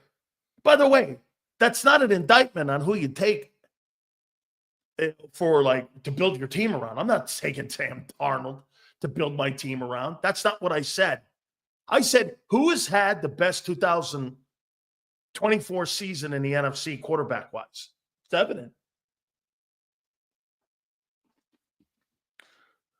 The two guys with the records, too, are clearly better this season than what Jalen did. The Eagle offense is a cookie-cutter offense. I called it that in the pregame show. You know what that means? They're not going to beat you multiple ways in games. They're going to beat you one way. They're going to look at you and go, we're going to run the ball and run it down your throat. And if that doesn't work, then they're going to turn around like Pittsburgh, and they're going to throw the ball and not run the ball. That's what they do. Places like Minnesota and Detroit, and even now Kansas City, they run it and throw it in the same aspect, and they're more multifaceted in the game than what Philadelphia is. The difference is this. You're more dominant and more physical than those teams I mentioned. I think you're more physical than Detroit and Minnesota. That's why you can imply that and do that better. And you don't have to worry about it. I think you're more physically imposing than those two. That's why those teams have to do that. It's not a rip. You're just tougher. My assessment of the Eagles is this. We're going to beat you. They beat you one way. They're going to throw it or they're going to run it. Detroit beats you both ways in game. But Philadelphia does this. Well, we're going to run the ball because you can't stop it. Then we're going to throw the ball and you can't stop it. They're not going to be complex. They don't run a complex offense. It's very simple. But the simplicity of it is, well, we're also tougher than you. They're just tougher than you. Okay? I mean, by the way, I'm not when I said Darnold's had a better year than Hurts, that doesn't mean I would take him to build my team around him. However, Sam Darnold's going to get a lot of money in the offseason because he's a free agent. And with good coaching, I mean, if I am the Los Angeles Rams, and I look at where I'm at with Matthew Stafford and how old he is, I might want to take a look at that and put Darnold in Los Angeles with Sean McVay. And if I'm Darnold, I might take less money to go there and win myself a Super Bowl with Sean McVay. Because if I'm him, he now sees good coaching is the clear path to success. Kevin O'Connell has done a remarkable job with him in Minnesota. Look where he was. The Jets. Aaron Rodgers sucks in New York. If Aaron Rodgers sucks in New York, Sam Darnold had no chance.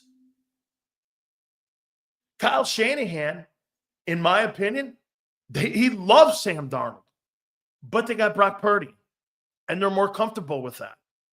I'd ask that question again. Who would you rather have quarterbacking your team this year, Sam Darnold or Brock Purdy? I guarantee you this. Make no mistake about it. If Sam Darnold gets that football team to the NFC Championship and they happen to win it and win that NFC Championship with Sam Darnold, people are going to look back over at Kyle Shanahan and go like this. So you made a trade for Trey Lance that cost you 3 first-rounders. You moved off of Sam Darnold for Purdy, and Purdy needs everything perfectly symmetrical around it. Not saying Darnold doesn't, but you would have moved off of you would have made 2 quarterback decisions that could have been detrimental to your success of your team.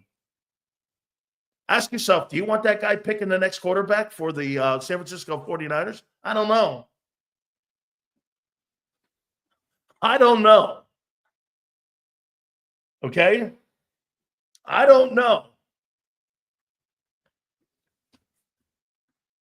Hey, fuck that with the refs. Stop making excuses up. What's next? You're going to try to tell me that the Arizona football field was slick too, and that's what caused you to lose to the Kansas City Chiefs? Give me a fucking break. Okay? Give me a fucking break. Okay? Referees, yes, they stunk. Okay? They stunk. But when you're a player, okay, I'm biased as fuck. Biased with who? For who? Who am I rooting for? I don't root for anybody. Who am I rooting for? Chuck, who do I root for? Help me out here. What team am I rooting for? I'm not even a Bills fan. I'm a Josh Allen fan. Who the fuck am I rooting for? Who in the world am I? Have you ever heard me say I'm rooting for that team? Like in my 40 years, I've never said that. Like ever. Rooting. Who in the world am I rooting for? I can't remember when I said I'm rooting for this, except my Canes. Josh Allen, last time I checked, dog, isn't a team.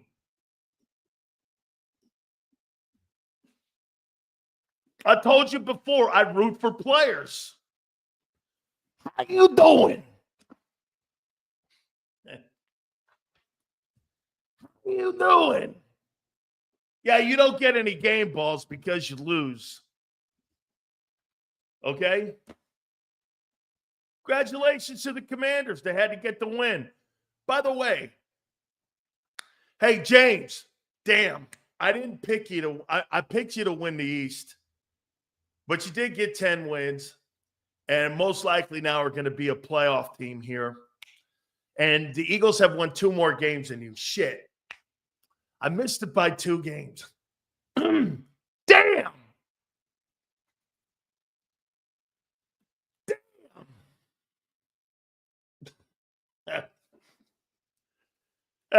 Hey, James, I didn't get it. I picked you to win the East. The Eagles got 2 more wins than you do right now.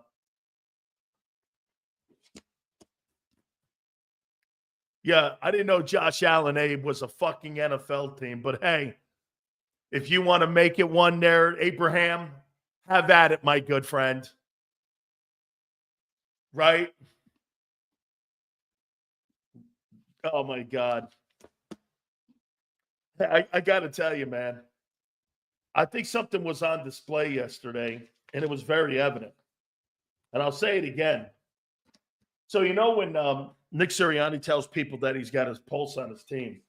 So you got a guy in the locker room, Gardner Johnson, who's Instagramming how bad and how horrible the refs are. And you got a guy in your locker room talking shit while the game's going on. Your starting quarterback's out.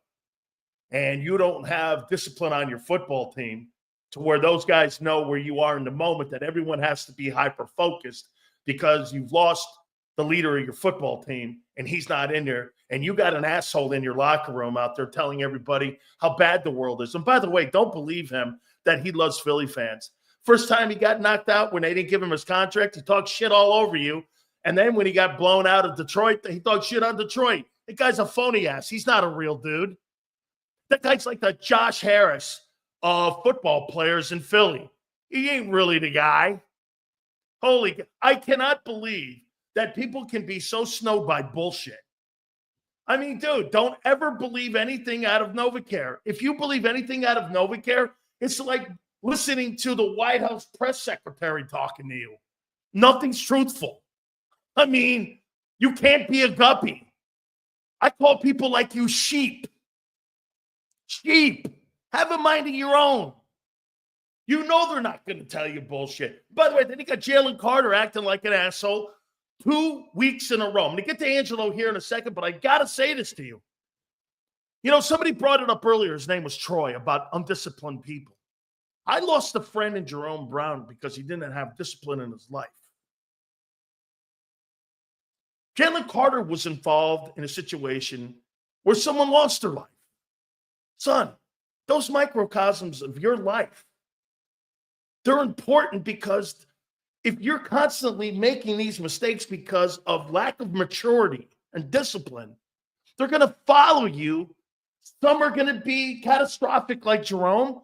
Some are going to be catastrophic to your career. The NFL is an unforgiving place. You're not graded on a bell curve. It's not a bell curve. Success, failure. There's no gray area. The only people that have gray area are people that sit in the stands. There's a reason there's more people in the stands than on the field. Okay. And Nick Sirianni, you know, I talked to him. Did you? That was the lack of discipline.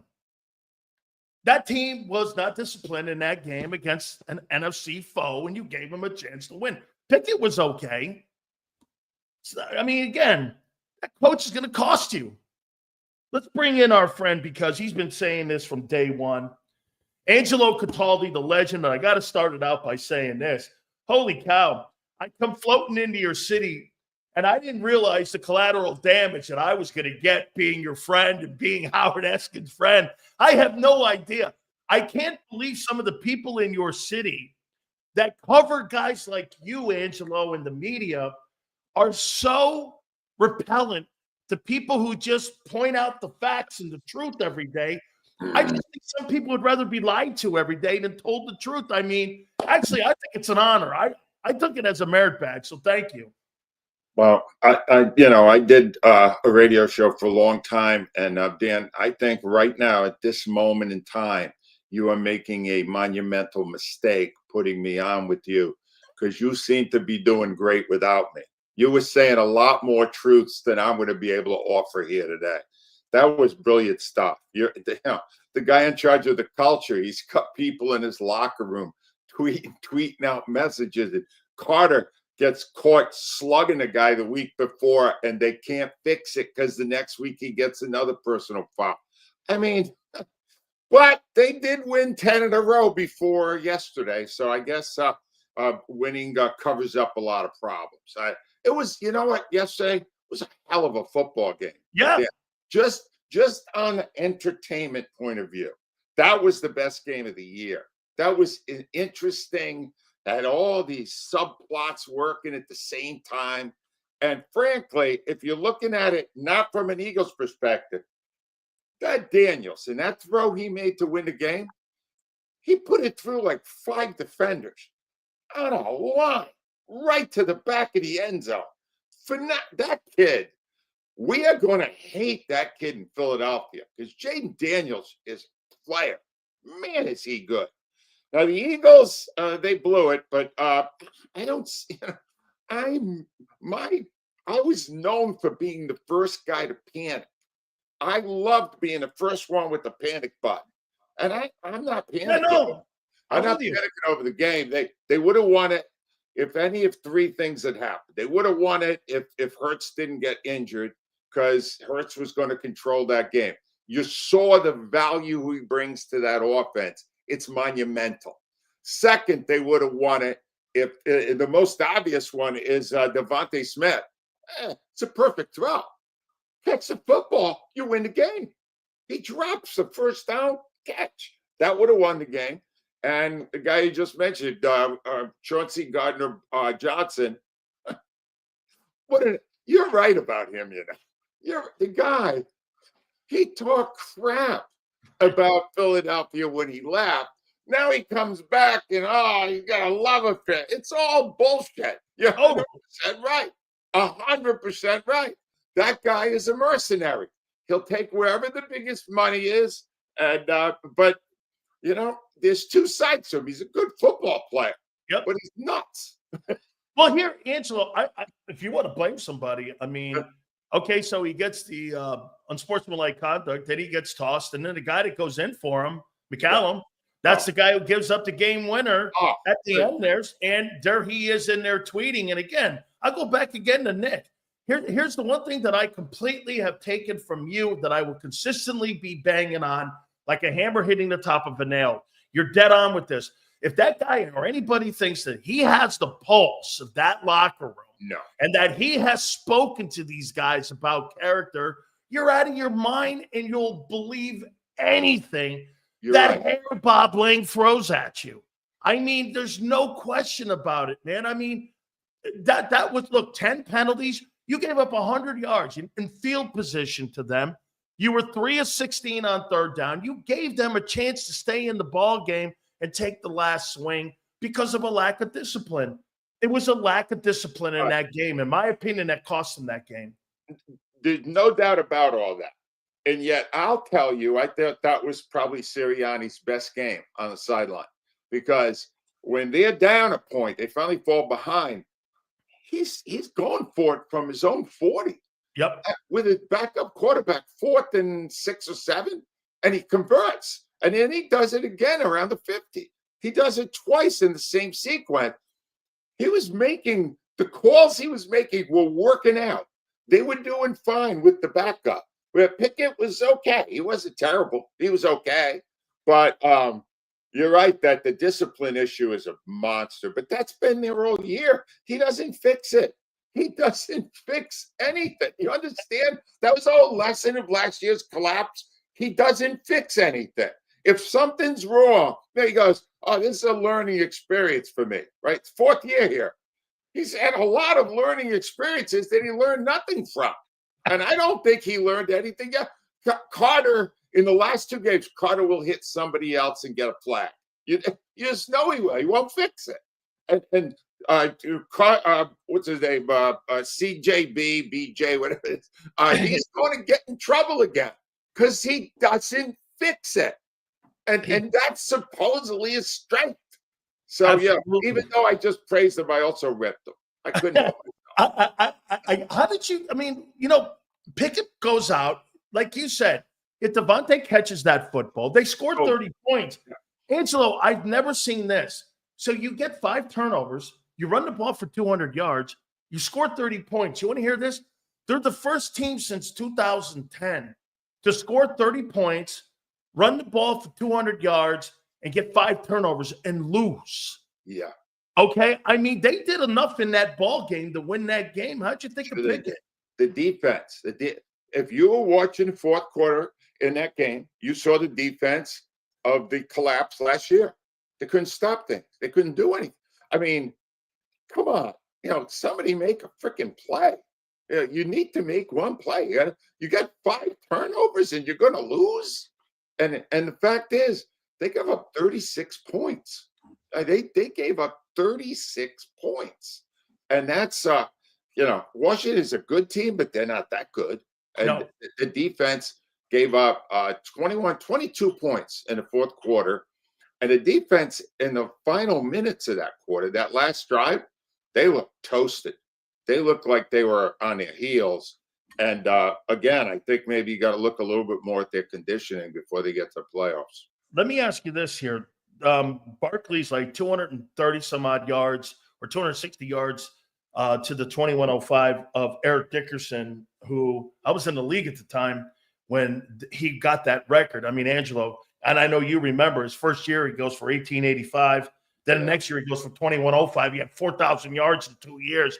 When he came out of SMU, he was insane, and I love Eric. But do you care about that record for him? Is that something that it matters to you? Because if you hear the players talking and you hear Ike and you hear Hugh Douglas and some of the other guys, they're all like, hey, man, I had Brian Westbrook on. Right. He wants him to get the record too. Yeah. Do you think that's important for the offensive line and for the team, or are you on the side of everybody going, hey, man, I only care about the Super Bowl and I want them healthy? Well, all right. Here's the thing. Nostradamus is making a noble return. All right. A new prediction. All right. Here we go. Barkley will not set the record because Sirianni won't let him. All right. He'll put up some numbers against the Cowboys. Right. And he'll be on the doorstep.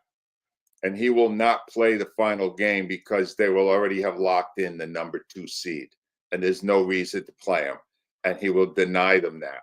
And, I don't believe in that stuff. I don't believe in resting players. I believe you play them.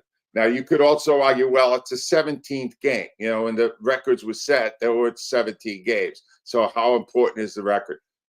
It would be a great thing in the first year he was an Eagle if Saquon Barkley set a record for the most rushing yards in the history of the NFL.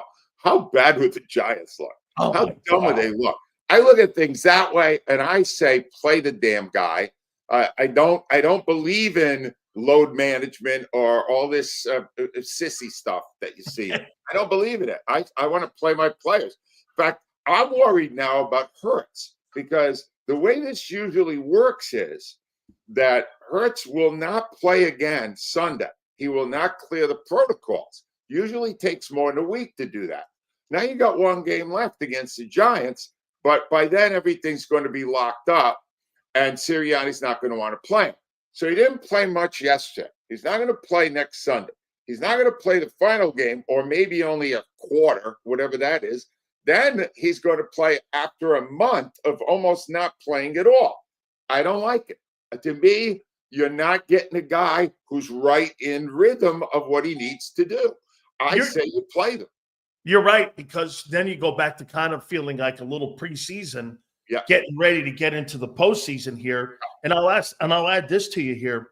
With that loss, what it does now is it puts you behind the 8 ball a little bit with Minnesota and with Detroit, because if they win this next week, that final game, like you said, is for home field advantage. Minnesota, Detroit, you're pigeoned in that 2 hole no matter what. Your chances of winning that are right now are very slim getting home field advantage. With all that being said, Angelo, every team that you've covered that has made the Super Bowl, since you were a writer with the Inquirer and since you've been on the air, have had home field advantage. The Eagles the Eagles, I believe, won your division. They won the East in 80. The Raiders were the wild card team that won the Super Bowl that season. Then when you guys went in 2004, I believe you had home field. Then I believe also in 17 you had home field. And in 22 you had home field. Every year you've had home field and it's gone through Philadelphia, you've gone to the Super Bowl. How important do you think that is, home field advantage for them? Not that much. Not as much as you think. I only think there's 3 teams that have a chance to win the Super Bowl. I don't think Buffalo's going to make it. I don't think Baltimore didn't look that great when they faced the Eagles. I think it's the Eagles, the Chiefs, and the Lions. I think those are the 3 teams. So the Eagles are going to face, in all likelihood, a game in Detroit, the NFC Championship game. I kind of like the Eagles in it. The Lions, they're not playing their absolute best football right now. And the Eagles are capable of taking them out, especially if Barkley is back in the groove the way he's supposed to be. And the Chiefs, geez, if they just get a fairly officiated game one damn time, the Chiefs are overrated. I'm sorry, what are they, 14-1? 14-1. Like 8 or 9 of these games they won on one play, close game. The flag comes out. The Eagles have as good a chance as anyone right now to have a parade. They really do. And I'm saying this after a loss But I mean, geez, do you want to win 13 in a row and go into the playoffs? You really No. want to do that and then have a bad game then? To me, it wasn't a terrible thing what happened yesterday. And frankly, because I'm no longer doing a daily job at this, I was so highly entertained by that game that at the end, I didn't even feel that bad. I felt No. okay. It was all right. That wasn't a takeaway game where you went, oh my No. God, there's massive troubles. You were like, no, there were all kinds of circumstances. And again, not to make excuses for anything here, because I said this, Angelo, it really didn't matter if it was the Commanders, Carolina, the Steelers. This was going to happen. You're not going to play that high level week in and week out. You're going to have something happen, a quarterback get knocked out. So again, like, this is the war of attrition. You're in week 16 of the NFL. Right. I mean, this is what usually happens here with this. I got to ask you this. If you had to have a coach your football team in an NFC title to get to a Super Bowl, who would you take? Nick Sirianni or Andy Reid? Oh, that's so unfair. That's so hurtful. Can I have Mahomes too if I'm getting Reid? Because Mahomes is the brains of that operation. No, I want you to have McNabb is the quarterback. This is so unfair. Not even Hurts. I want so McNabb. But I got to be true to, I got to give an honest answer, and it's Reid. Sirianni is a boob. I'm sorry. I don't care what his record is. Sirianni, on the sideline, it's a clown show.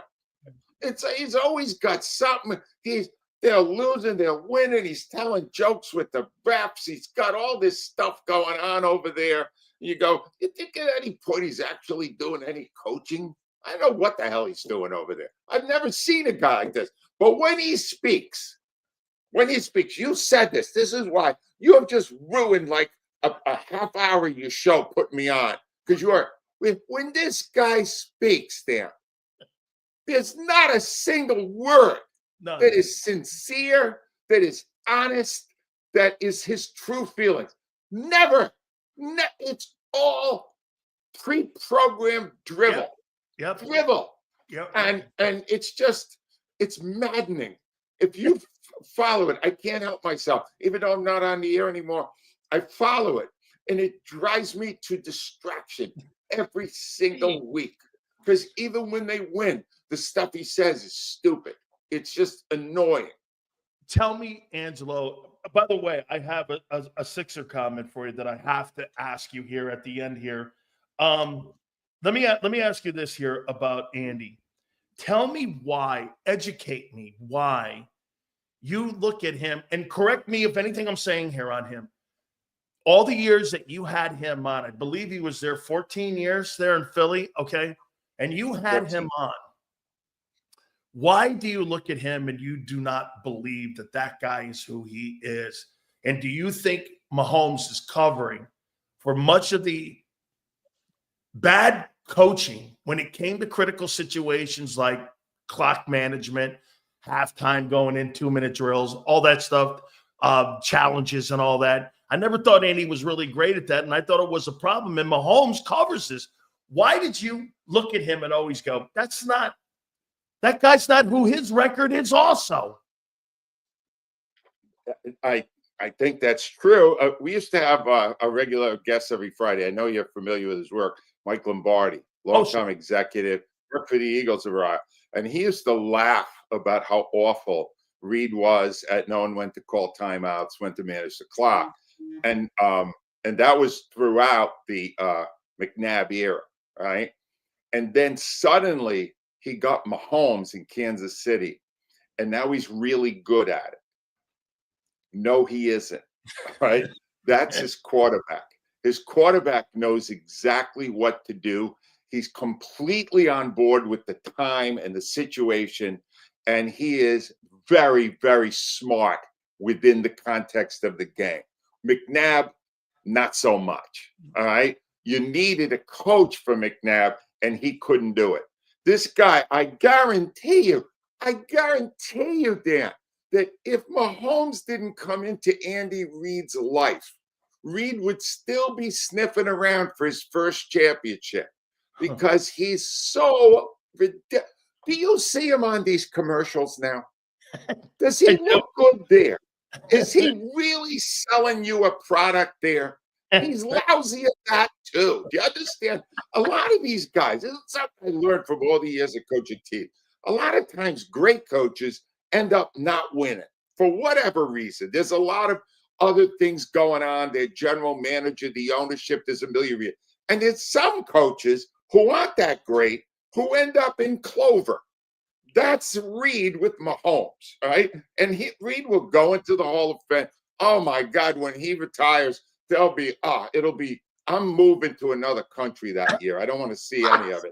But the bottom line is, you would have to be Rich Kotite to have me pick Sirianni to coach in a game.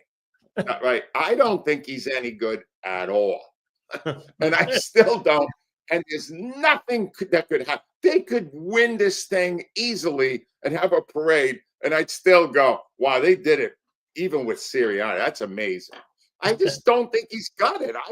I've talked to so many people in my life, and when somebody impresses you with their intellect.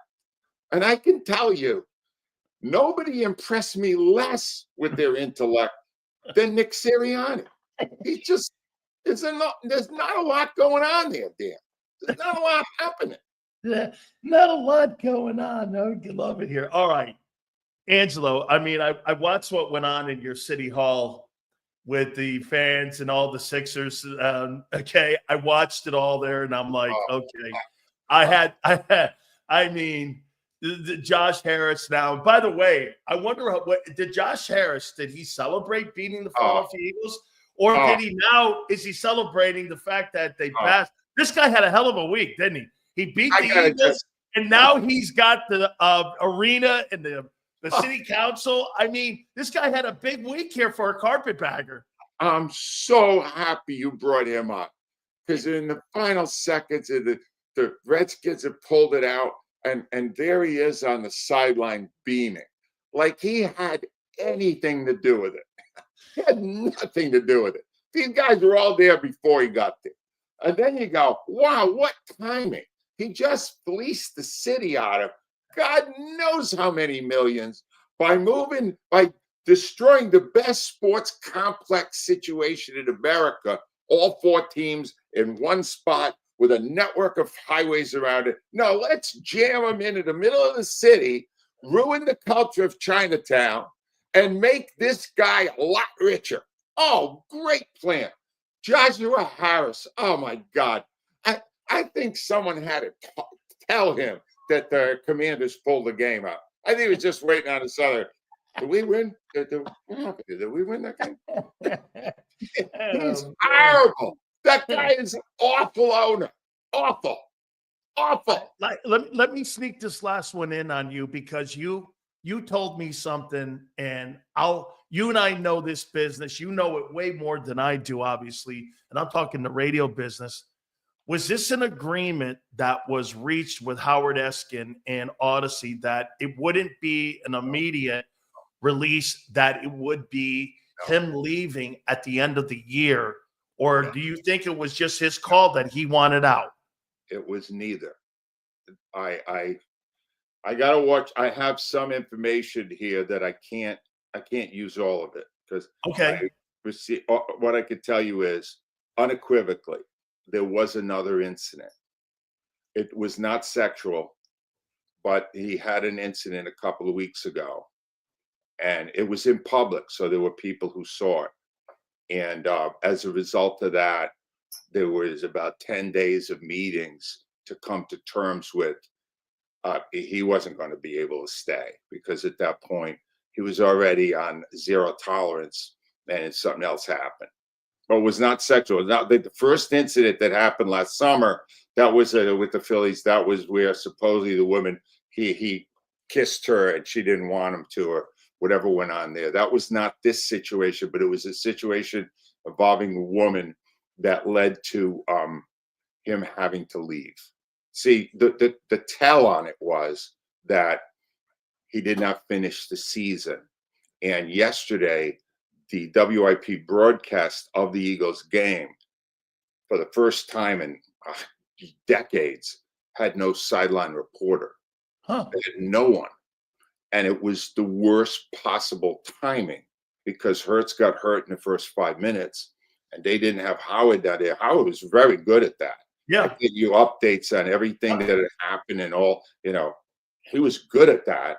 And they couldn't do it. So it was very abrupt in the end. He didn't even finish out the season. And at this point, I guess there was no way the Eagles could save him.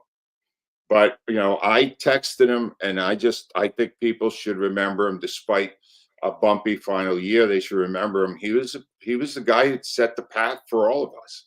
He was the prototype of the Philadelphia sports talk host that many of us stole from.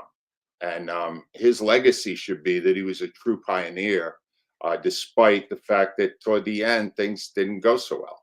How about this, Angelo? Do you agree that if you stay too long, you end up getting villainized because you just stayed too long? I mean, you know what? I loved how you did it. And you know what? Personally, you may tell me I'm crazy here, because the amount of salaries that were back in the day that were grandfathered in with this new culture, they're not going to pay you $2 million, $2.5 million any longer to host the morning show. They're going to get people in there. No disrespect who's in there now. You're going to get guys for $200,000. They're going to put them in there. And the fans that, like your book says, they're going to run those ratings no matter who it is. You set the bar. They know where to go. But they're not paying those $2.5 million salaries anymore. Odyssey's not doing that. iHeart never did it. And so you left because, again, I mean, you had done it all. But to me, the reason that you're no longer there is because they're not paying you for your talents, and you're not going to give it to them. Well, let me clear this up. Am I wrong? I left. Well, they're not. No, there was. I don't know if I would have gotten it. I never had to find out. I knew when it was time to leave. And yeah, that's what I'm saying. You pulled the ripcord. You pulled the ripcord. You knew. I pulled the ripcord because I wasn't as good. I knew it. Huh? You have done. You don't want to chip away at your own legacy.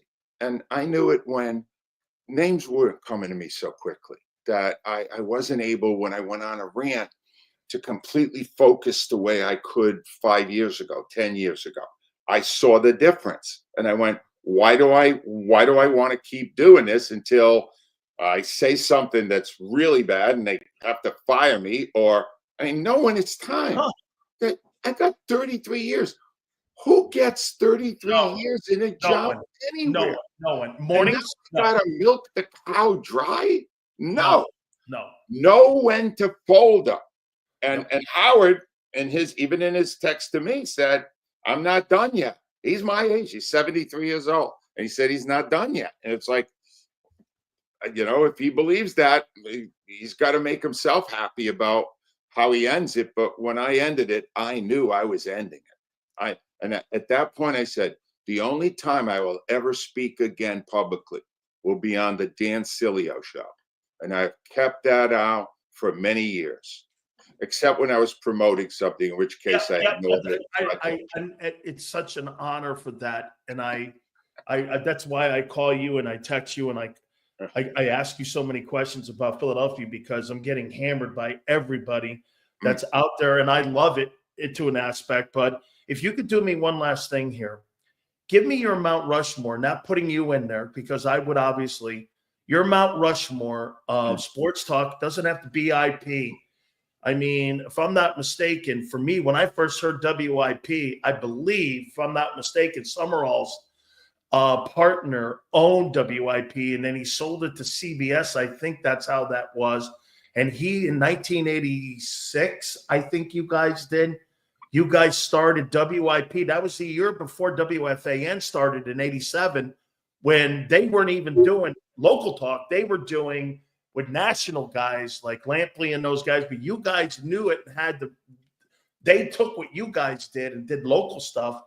If you could go back, Angelo, your Mount Rushmore, a Philadelphia sports talk host, who would you put in there? I'm going to start with the guy who gave me a chance and the guy who created WIP, Tom Brookshire.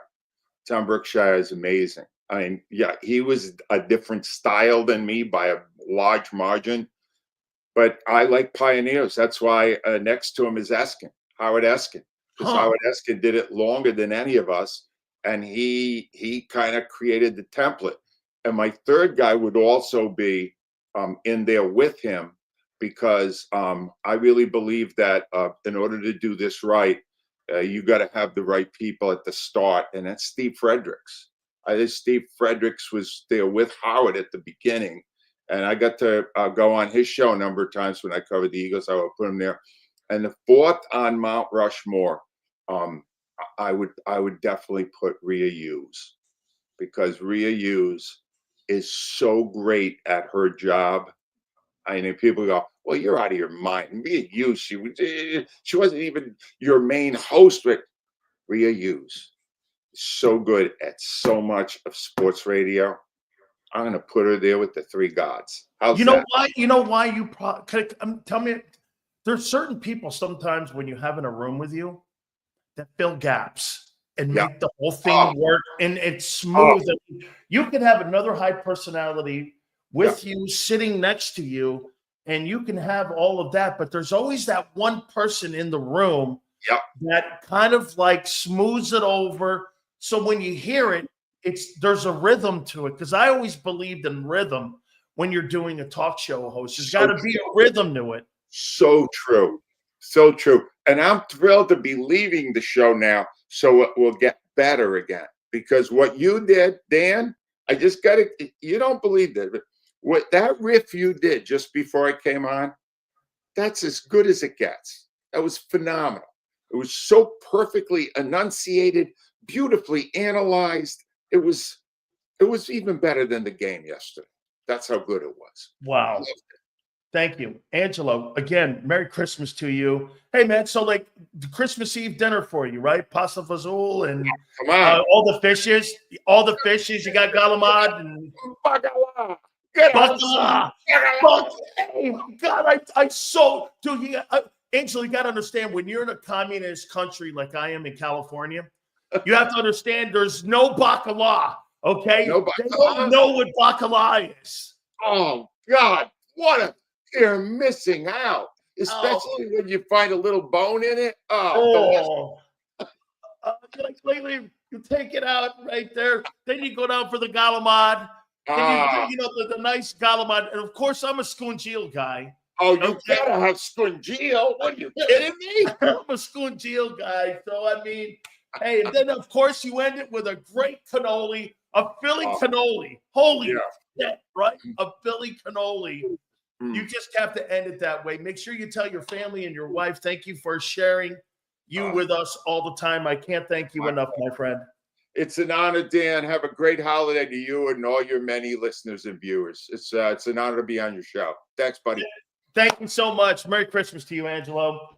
That is our good friend. Whoa! How you doing? Remember, who's taking the baton from him? He's here with you.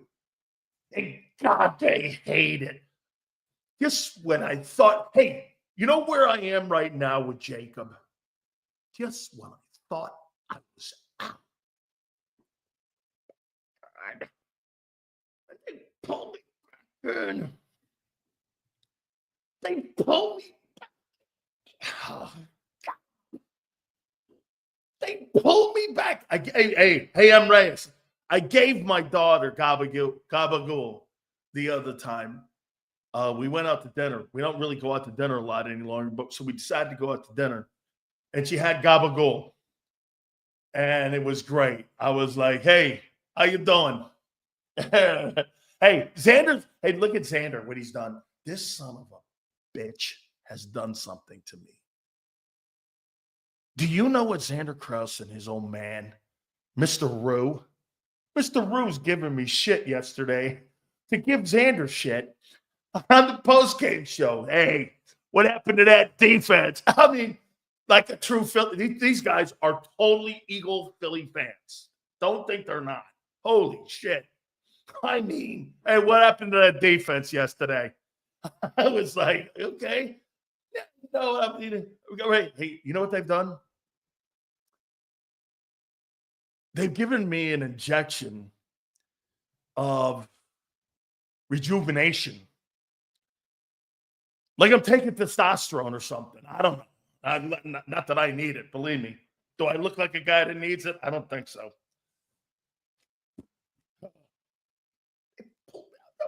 Was out now back in 10 years at this gosh dang thing. All right.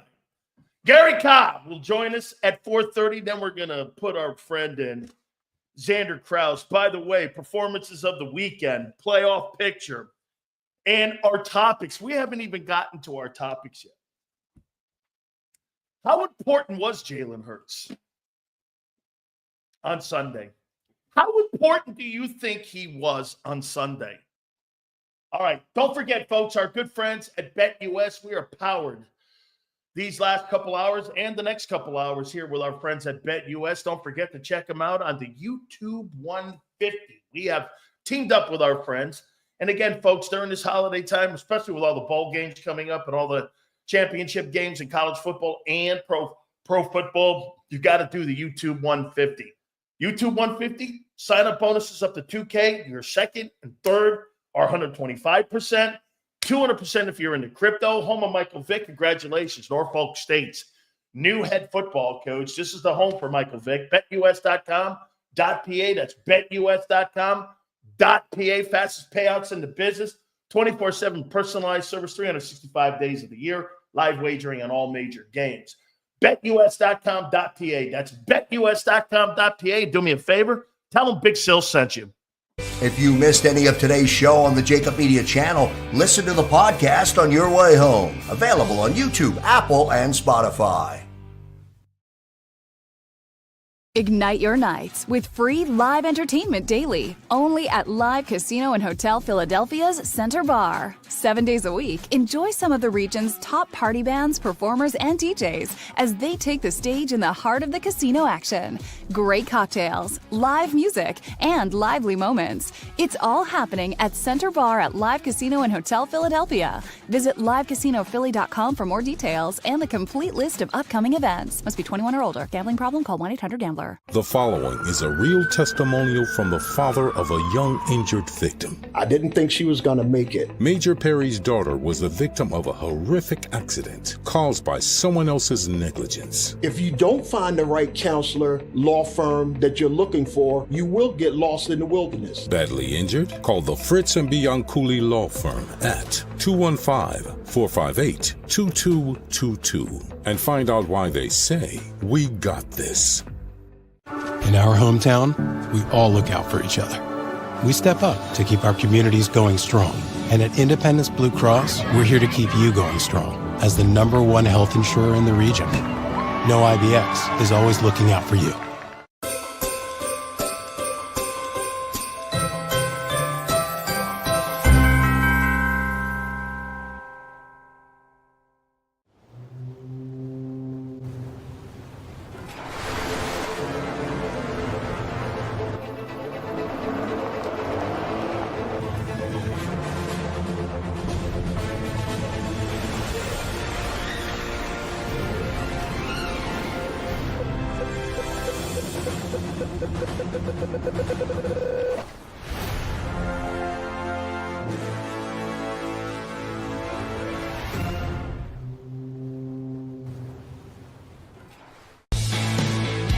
We noticed that there was mold creeping into our basement about a year and a half ago, and wanted to make sure that we were getting rid of the problem permanently. We actually reached out to several different contractors to get it resolved, and actually 2 of them recommended DryTech to us as a long-term solution. Other than the noise factor, we wouldn't even know that there was work being done on the basement level. It's really been a clean process for us.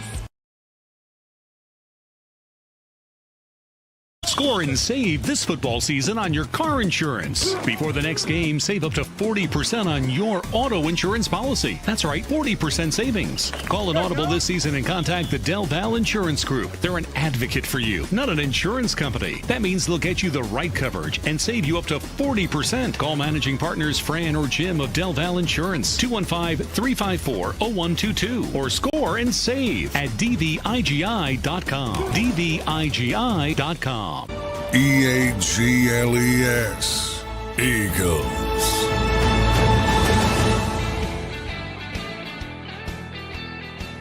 So we just posted on my X account, Howard Esin did not retire. He was asked to leave, according to Angelo Cataldi. We learned from Angelo Cataldi today that Howard Esin had another incident at Sports Radio WIP, and it's the reason he was asked to leave. Okay, I mean, he was asked to leave. So, I mean, yeah, I mean, I don't know how. Okay, I got to do this right. We learned today that, because I spelled it wrong. Sport. That's what Xander says too. This is a crazy story. That, and by the way, it's not so much on Howard. It's Odyssey that I'm pissed off at. Okay.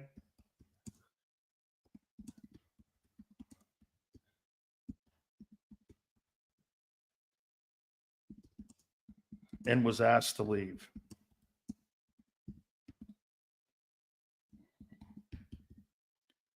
Okay, I mean, that's what we do. Hey, we break stories here. Okay?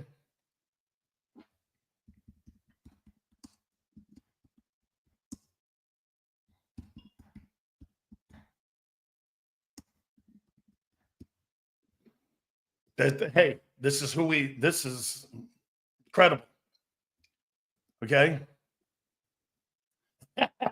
Xander goes like this. We're not letting Sills retire. Yeah.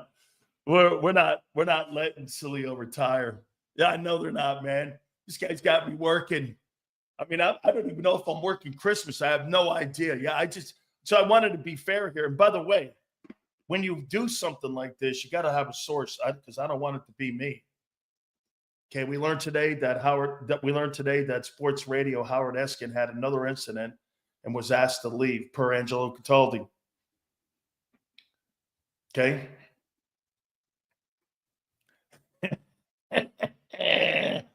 Woo! How you doing, man?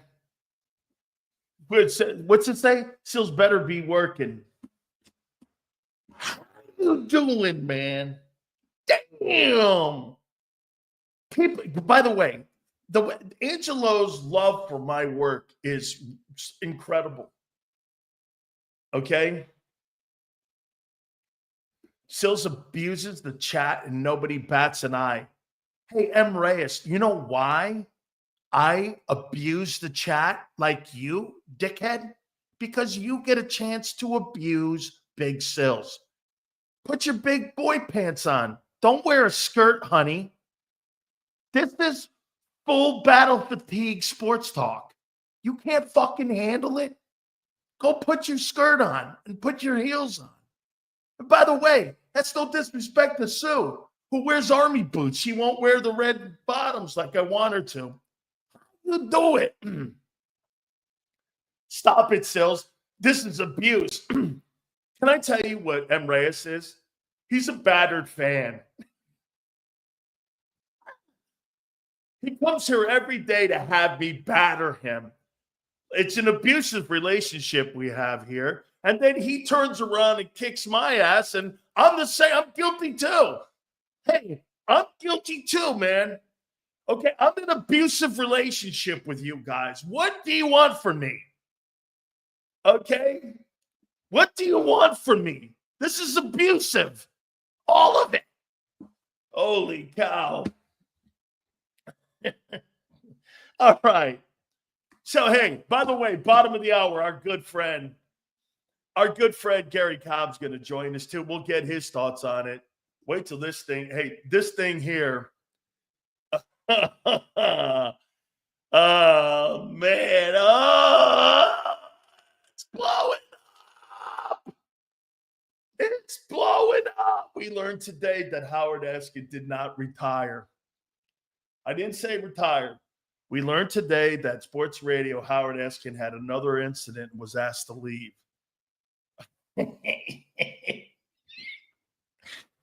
Per Angelo Cataldi. Hey, it's on tape. Okay. We didn't say it. Okay. Oh no.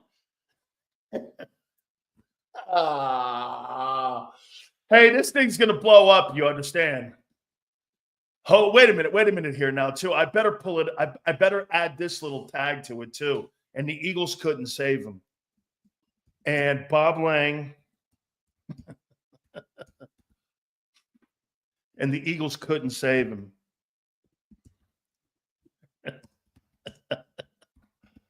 Merry Christmas.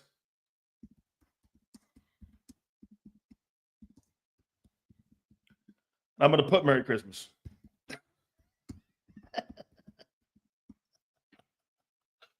Oh, man. Merry Christmas. Hey.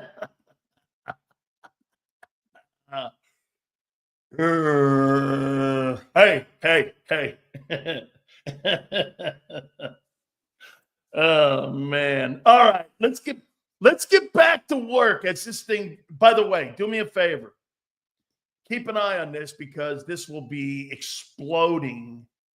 That was gargantuan news that Angelo said on this program, that one of the legendary sports talk guys had another incident at WIP. Yeah. Uh-huh. All right. Here are my rank. By the way, how important do you think Hurts was yesterday to that game? How important was he? For the record, I think he was very important as well. Okay? I think he was very important. Okay? In what way, what is Hurts' biggest impact to the offense? What do you think his biggest impact is to that offense in 2024? Okay? What do you think?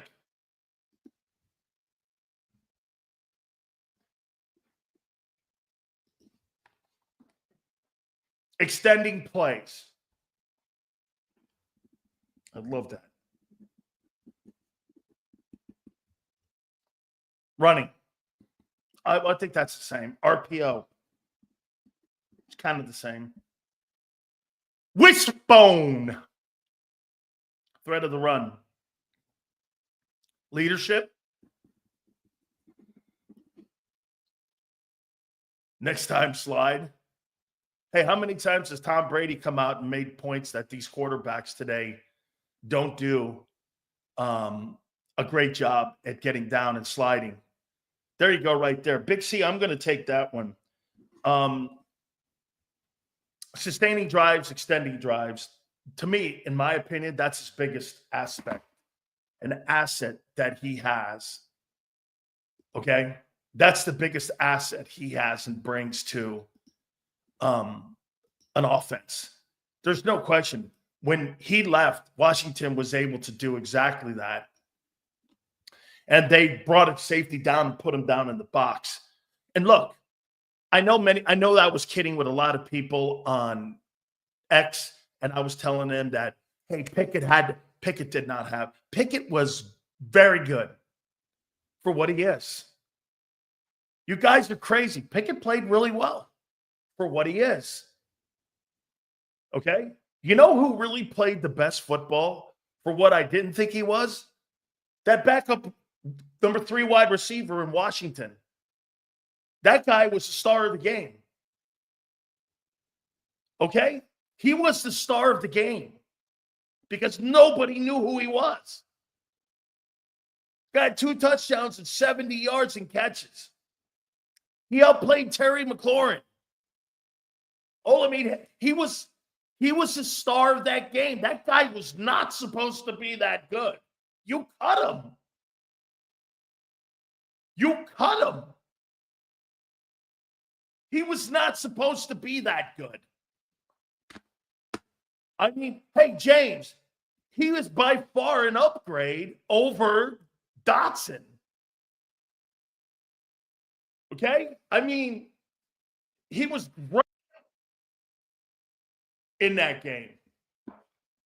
By the way, I thought Angelo was great just a couple minutes ago. We really appreciate him coming on. Now, I'm going to say something here before we bring Gary Cobb up here. Oh, by the way, Xander, we got a ton of super chats that we have to get to. Nasty, I promise I'll get to them. I have a bunch of super chats, don't I? Xander, right? I got a bunch of super chats that during the Cataldi interview too, I missed. So we're going to make sure we catch them all. Again, you guys are very important to us, and we really appreciate Angelo breaking that news. And, you know, not to set this up with Gary, because I'm not going to go here with anything with Gary, but Howard Esin did not retire at WIP. He had another incident.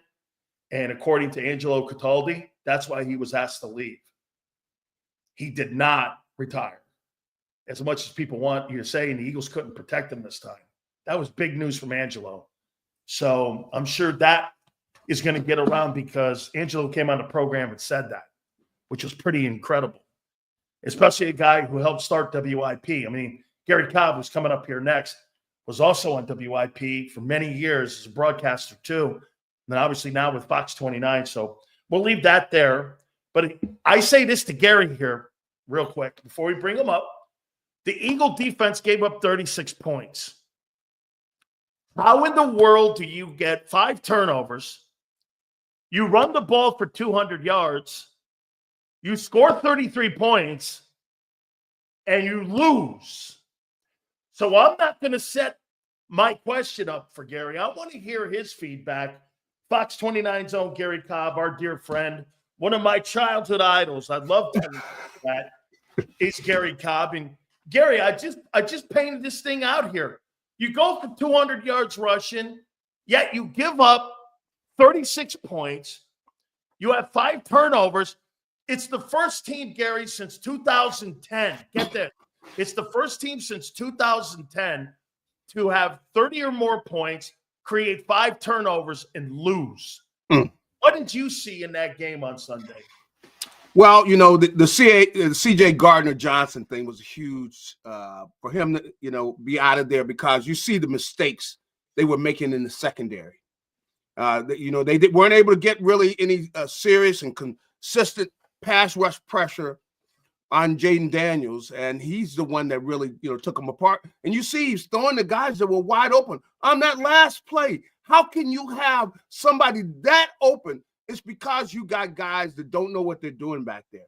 And see, CJ Gardner-Johnson, come on, man. Dude, stop it with the nonsense. This is not, you know, just joke football, man. You got all this on the line, and you're out here with the nonsense. You know, and you know, he likes the whole thing about this personality and everything. Dude, you got to shut that down because they were making mistakes back there in the secondary, and that's what really killed them because you at least have to know where you're supposed to be lined up. What are your responsibilities? But they brought in the kid 36. I mean, come on. Kid did not know what he was doing, man. And so McCallum, you got him back there, and he's making mistakes like that. And that's ultimately what killed them, you know, and you just cannot, come on, that's selfish. You know, you do something, whatever. The ref tells you, hey, stop this or stop that, because he got a penalty early, and he knows he's pushing the envelope. Like, You know, what are you doing this for entertainment purposes? But in the locker room, the dude never shuts up, man. Somebody's got to check him. Somebody on the team has got to check him. Gary, he was tweeting and he was Instagramming in the locker room while the game was going on. During the game, and he was telling the refs, and he was going after the NFL refs while the game was going on. Yeah. There just seemed to be a lack of discipline all over the place, even with Jaylen Carter. I mean, some of the stuff that was going on, it just seemed really sloppy. Well, this is what cost them that game. I mean, you know, that and the fact that, hey, Jalen Hurts, you got to slide, man. You got to protect yourself because you're the most important person on the offense. You know, and you know, Kenny Pickett, he did the best he could. But there's so many things that Jalen brings to the offense, and he doesn't get credit for everything he does because just the threat of him keeping that ball and going bootleg, you keep the backside, you know, they're not able to take away the cutback. That's right. And that cutback is what Saquon has been hitting and taking it to the house. And so you take that all away. That threat is there. So they're able to, everybody's going after Saquon. You saw in the running game in the second half, they had nothing in the running game. You know, they weren't the team they had been because one of the things they benefit from is Jalen's ability to run. Even if he runs and they make the tackle on him, still that means they have to stay on that backside and you give the ball to Saquon. And a lot of times he hits that cutback lane. And when he does, if he's full speed, he's got the speed to turn it on and take it to the house. So that's one of the things. Now, they got to sit down with CJ and they got to have it out with him, man. How about this, Gary? I think one of the things that you just mentioned, it's so important to realize, and again, I think sometimes but do you not agree that it's all 32 starting quarterbacks that when you miss a starter, the cliff dive, like when you lose an old lineman and you see Fred Johnson go in there, the fall off isn't monumental. But when you put a backup quarterback in, like you said, I think Pickett played great for what he is. For what he is. He's a backup quarterback. He's a backup quarterback.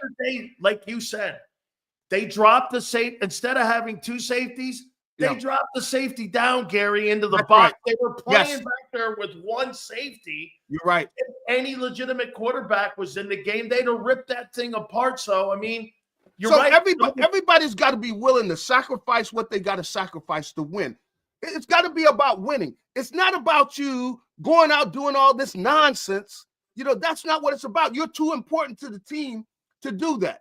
And like I said, I also got to get Jalen Hurts. Jalen, you got to slide, man. You got to protect yourself. You're too important to the team to get knocked out like that, but you leave yourself open when you don't slide.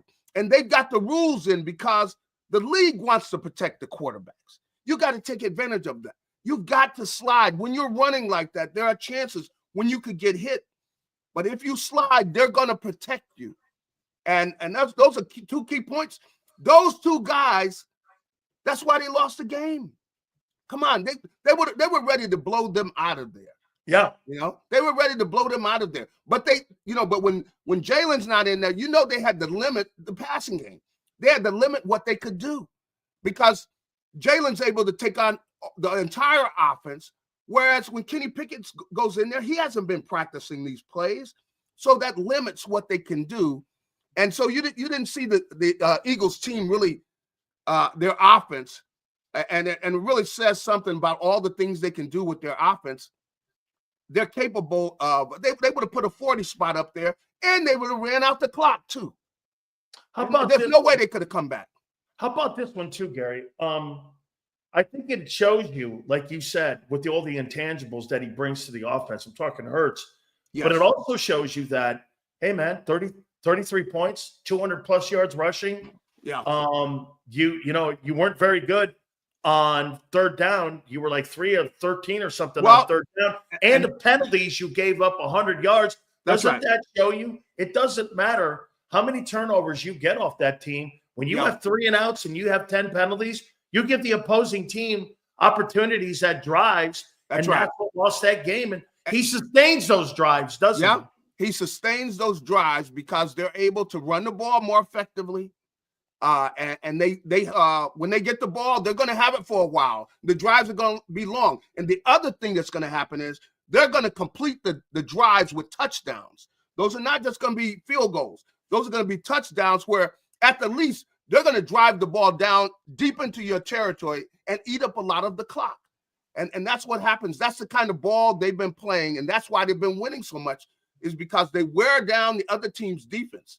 They wear them down because they're always worried about Jalen running with the ball, hurting them. And he still was able to hurt them some, with his running. But the guy's got to play smart, and you got to be disciplined. Everybody's counting on everybody, and I don't know, these guys know about team ball, but you don't want to hurt your buddies. No. These are supposed guys you care about. You put everything into it, and you're going to go out there with dumb penalties. Dumb. Now that's CJ. Come on. I can see if you were hitting somebody, you hit somebody late or something, you're being aggressive. But no, you're back there running your mouth, and you get thrown out because you're running your mouth. That's Gary, don't you agree? Don't you agree that Jaylen Carter is also starting to earn himself a reputation now with the refs? And my point was this, especially with Gardner Johnson, it's not so much you question what he did in the game. It's that the refs aren't going to give you the benefit of the doubt, no matter what, is because Draymond Green has a reputation. So Gardner Johnson has a reputation for talking shit. Now we're starting to see a couple weeks in a row here with Jalen Carter. You think there has to be more addressed by the head coach here, a discipline issue when it comes to walking to these guys? Well, definitely, Jalen Carter has put himself in that position. The penalty he got, come on, the guy flopped. The big offensive lineman, guy 330 pounds, you're not going to be able to just push him over. All of a sudden, he's falling. So, but the thing is, as you said, he put himself in that position because you got a reputation where they're looking at you. They're expecting you to do something stupid.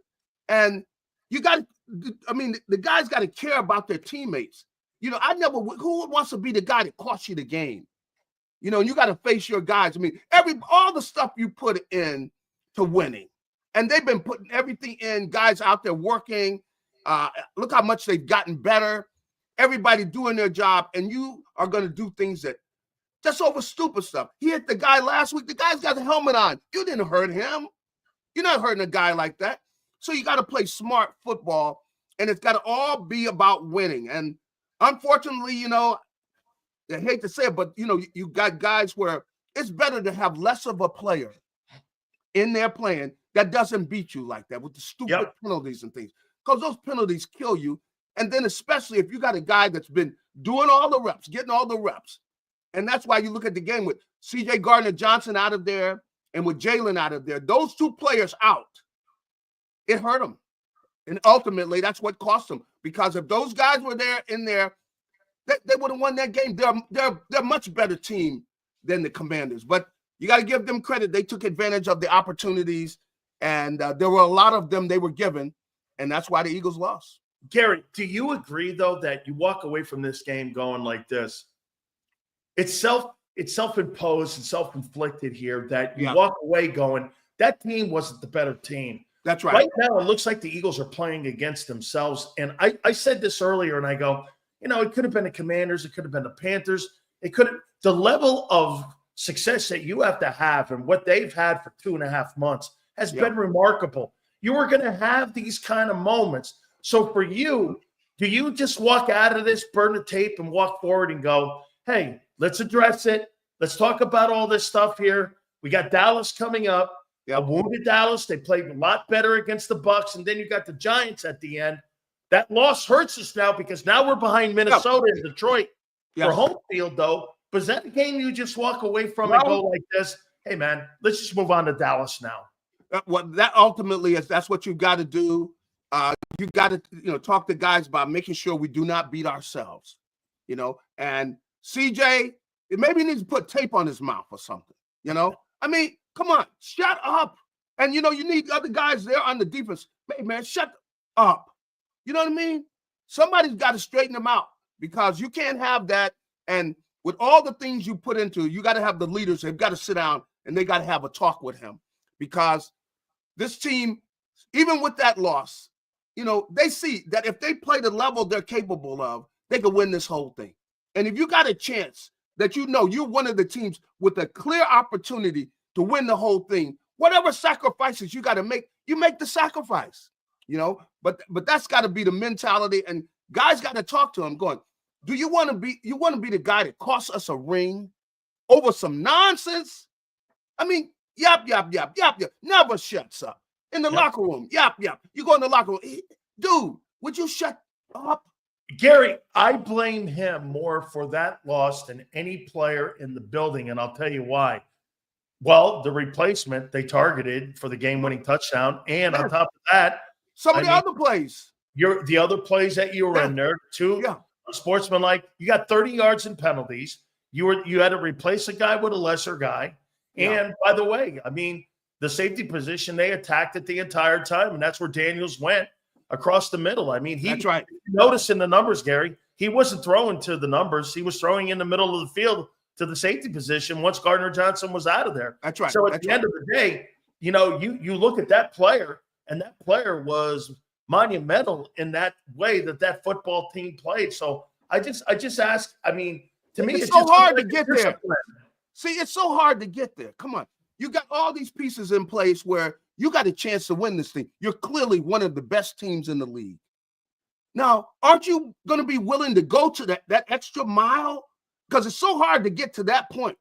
And clearly you got one of the best teams in the league. You're not going to lose it over something stupid, But that's ultimately what happened, because when he was out of there, they're attacking him, and, you got miscommunication. One of the reasons you got miscommunication because he's not in there. A lot of times what's going on when you're playing with guys you're comfortable with, you're used to playing with, because you've already been through experiences with this coverage or that coverage. So you kind of know what's vulnerable. Which way do you need to be leaning and things like that. And so you do not want to have backups in there in those positions. And so you just gave it to him over something stupid. And I don't know what he said, what it was about or whatever it is, but it's nonsense. What do you care about that? All this time you take to get to this point, and you're going to lose it over something stupid like that. Gary, a couple last ones here for you. Barkley is about 260 yards shy of this record. And with home field the way it's playing up, they weren't able. I don't know. Because I don't know if Jalen's going to play this week. Come on. We don't know that Jalen's going to play. If Jalen doesn't play, do you play him? Do you play Barkley? Yeah. Well, that I think they will. You're going to slam dunk. You're going to slam dunk the 2-hole. Do you play Barkley if Hurts doesn't play? Because the chances of you winning home field, look, the third team right now, look at the division winners that are going to be the Rams and the Bucks or anybody from the South can't catch the 2 seed.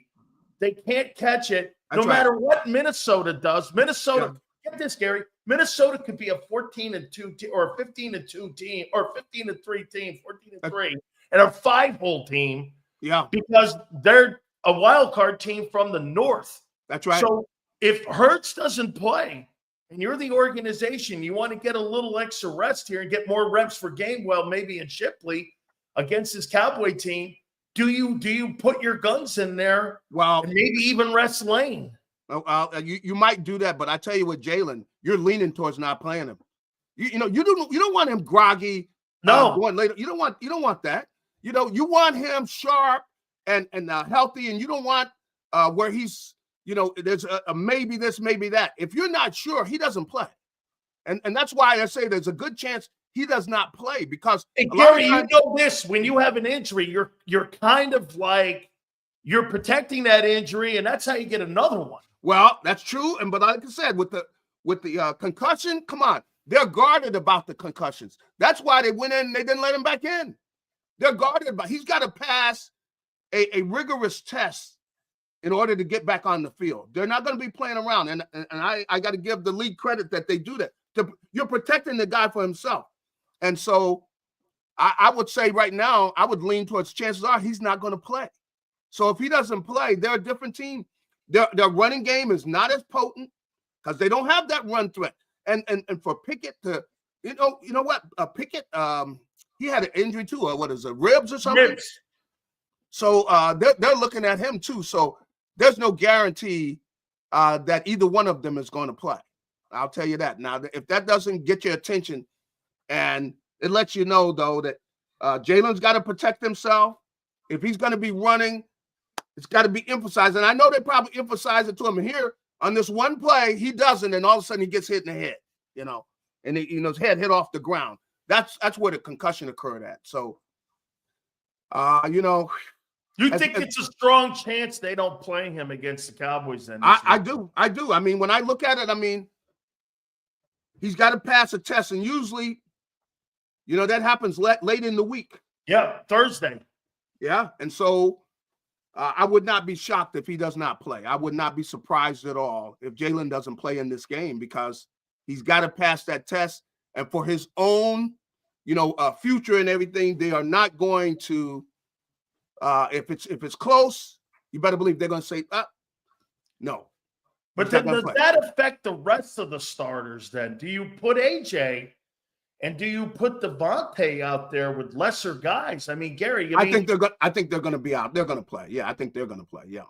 So you put the full unit, the five guys out there. I think so. And keep that rhythm going because you don't want to start looking like a preseason game. Well, because most likely you're going to be in the wild card round. That's right. But when a guy gets dinged now, they are very guarded about it. And you got a guy like Jalen here, and as a team, they're not going to risk him being out anything later on, because later on you're talking about playoffs and games, and they surely want him in there. They want him 100% when the playoffs get here. So I wouldn't be surprised that they're very guarded about letting him play on the upcoming game against the Cowboys. Finally, are you concerned at all outside of the injuries and the undisciplined play? Yeah. This is nothing like 23 in your opinion, right? You don't feel anything here where there's something here where, again, you start to see things sliding. There's a better mentality. I'll tell you, the defensive line in the pass rush, come on, what was that? Yeah, that was terrible. I mean, they weren't even, he was back there just standing there waiting and things. So that pass rush has got to improve. They're going to have some guys, that are getting healthy to come back and everything, but they got to give you more than that. They got to rush the passer better than that.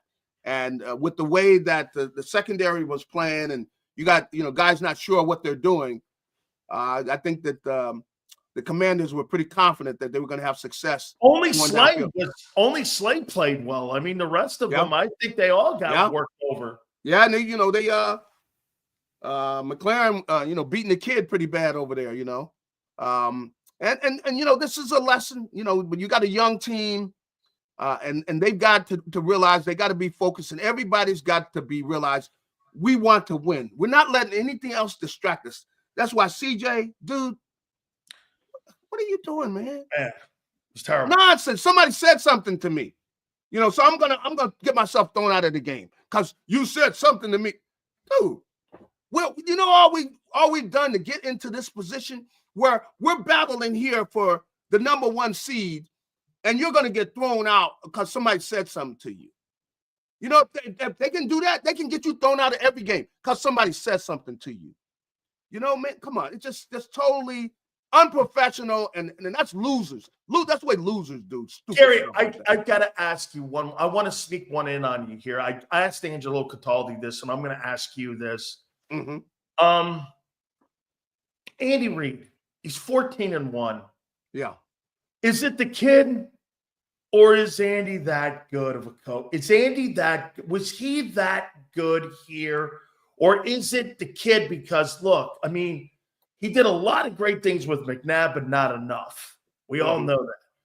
But the kid just covers everything, man. I mean, he makes average players look great. Not that Donovan had superstar wide receivers on his football team outside of the 2004 team with Owens. I got it. Yeah. Is it Reid, or is it the talent that Reid's around? Well, I think, it's a combination of the two. It's not just, he's allowed to let Mahomes it really right now, Mahomes is almost running the whole show, when he's out there, because he's able to change play at the line of scrimmage. He sees things that a veteran quarterback's going to see, so he makes adjustments all the time like that. But I'll tell you this, their defense is a big part of it too. And Danny, who used to be up here, he's the defensive coordinator. Steve Spagnuolo. Steve. Yeah, I'm talking Danny. But Steve Spagnuolo does. Yeah, he was on that Reed coaching staff with John Harbaugh. I don't think he gets the credit he deserves. You look at the way they play. Plus, they create turnovers. They're very aggressive at the same time. They're smart. They play smart football. Now, do you see any of their guys getting thrown out of games and stuff like that? You don't see any of that nonsense like that. And they play smart football, but they play very aggressively. They will blitz at certain times. They'll take away what you like to do. They take it away.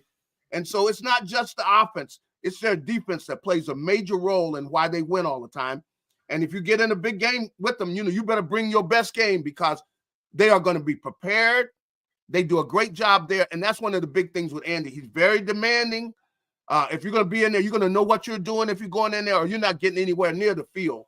And so he's demanding, and that's why they're consistent. They win. But it's not just him. You see, their whole team is demanding of everybody. You put on that uniform, you better do A, B, and C.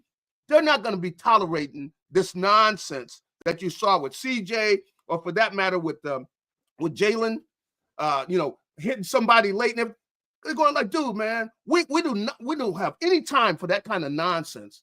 And so they're all, team oriented, and that's why they win so consistently. Is they got everybody in there on the same page. They sacrifice for each other, and when they come out, you see them coming through the tunnel.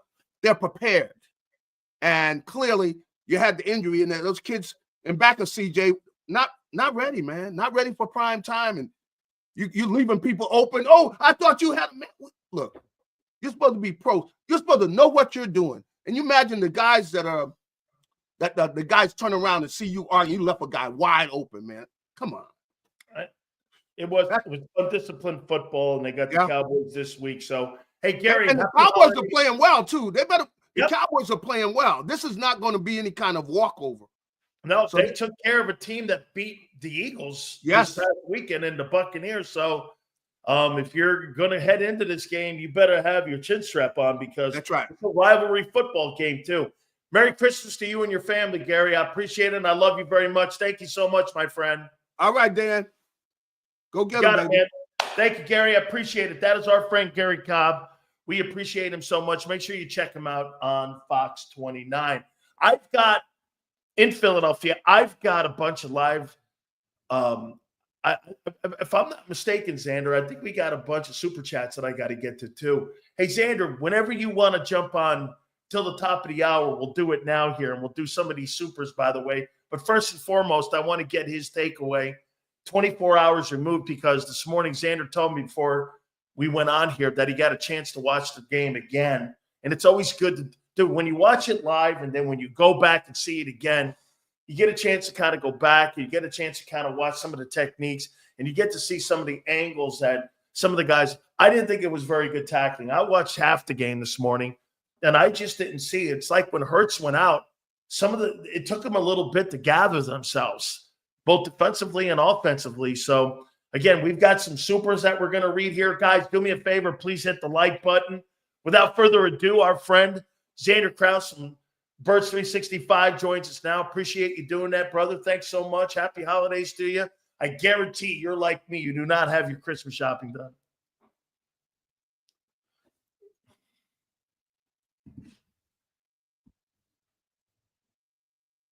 No, I haven't even started my Christmas shopping.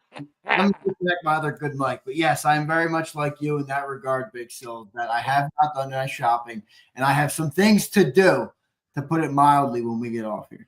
What do the Eagles have to do to right the ship, or do you not care? Or do you not care, Xander, about that loss yesterday? Because here, honestly, man, funniest thing in the world is trying to break this down and go, the quarterback wasn't there. They played undisciplined. I mean, there were so many factors that you look at in that football game. 24 hours after we did the post game, how do you see it now? Yeah, I think the one thing I would change about what I said on the post, not change it, but just you go back and you add some context, right, to your takes. Yeah. And I think I was a little hard on Pickett on the post game, honestly. And I'm not sitting here and saying he was great, No. but you had 33 points on the board. Like, that's enough to win. And it has been with this defense all year long. And I know some of those circumstances that we put the defense in weren't ideal, but you said it before I came on. They couldn't make a tackle. I mean, 4th and 11, and Jaden Daniels is sneaking around, making Tristan McCullum look dumb. He even kind of made Zach Bond look dumb on that play, who missed a tackle on it. Kobe Dean missed a tackle on it. Like, you just didn't make enough plays, Sills, to win the game with Jalen Hurts out. And Jalen Hurts is clearly, you're going to have to make some more plays when he's not in versus when he's in. And they didn't make those plays. It really came down to Devontae Smith. I mean, I don't like to put it all on that because you and I both know that there's a lot of different things that can happen in a football game to alter the outcome. But in that moment, I thought Barkley not hanging on to that one on the side there too. But Devontae catches that, game's over. Barkley catches that, you can't say the same. No, Devontae catches that. Literally, we walk out of there. Defensive performance or not, good or bad, doesn't matter. We win the game. So it sucks. But look, you just didn't make enough plays. I'm not going to beat myself about it. I think it's one of those ones that's actually really easy to flush because it's not like you got beat with Jalen. It's not like you felt like you threw your best punch and still lost. But you look at it and you're like, yeah, we got to clean up a lot. I'm not saying we don't got to clean up a lot, but we didn't make the plays today. Let's get back to the drawing. I thought what Devontae Smith said after the game was perfect. He's like, I'm not going to beat myself up about it, but that was a play I got to make. I know I have to make that. If I make that play, that game's over. So that's how I feel about it. I don't think my ceiling on the team has lowered at all. No. In a way, I think now that I'm past, okay, you lose the game, you're done analyzing it for a second. I think when you look past in the bigger picture, maybe there's a silver lining in that you're going to probably get week 18 as a bye week now. You're not going to get the 1 seed. We know that. But as a silver lining, you win next week. You're probably not playing starters in week 18, right? Now, listen, the word is that Shady McCoy came out on his show, his Fox show today, and said that he's most likely Jalen Hurts is not playing against the Cowboys this week. Wow. So, I mean, that's what Shady said. Now, again, I don't know what Shady's intel is. I'm sure we'll see what happens. But if that's the case, let's just play the game here. If that's the case, do you play Barkley? I don't know. I wouldn't, part of me, and I'm not a big juju guy. I'm not a big psychic type of dude that doesn't like to do there has superstitions. I'm not like that, but I don't know. Do you worry about that at all? Sitting 2 guys for a couple weeks right before the playoffs. Well, it sounds great. Oh, hey, get Saquon and everybody all healthy before the playoffs. Right. I don't know. Will it work that well? I'm not sure. We'll see what they do. I wouldn't fault them for it, but I don't know. It makes me feel a little weird to sit. It's like NBA, right? I mean. Yeah, but think about how they think, not us. Yeah, that's how true. we think. Think how they think when it comes to rest. Dude, they rest players all week during practice, and they put them on the injury list that they left practice for rest. I mean, This is a big team that believes in that. I mean, would you see if you pull – in my opinion, if you pull the starters and right now with 2 weeks remaining, knowing full well you're going to be in a wild card week, you're playing in that opening wild card week. What the craziest thing about that is this. Check this out. Minnesota most likely, and I'm just picking Minnesota, most likely is going to be a 14-3-5 seed. Okay? Pretty crazy. They're gonna be probably playing somebody like Green Bay in that situation. Oh no. Yeah, but here's the thing. Remember, we can't go to sleep here because we haven't clinched yet. You understand? If we lose out and Commanders win out, then we lose the East. Yes, 100%. That's what that game did yesterday. If Washington beats Atlanta this week, and then they beat Cowboys in the final game, and we lose to the Cowboys and then lose to the Giants, the Washington Commanders will be the NFC East champions. So if Hurts doesn't play, there's a chance the Eagles could lose 2 in a row. Exactly. And that's where I think if they sit, but why sit Barkley this week?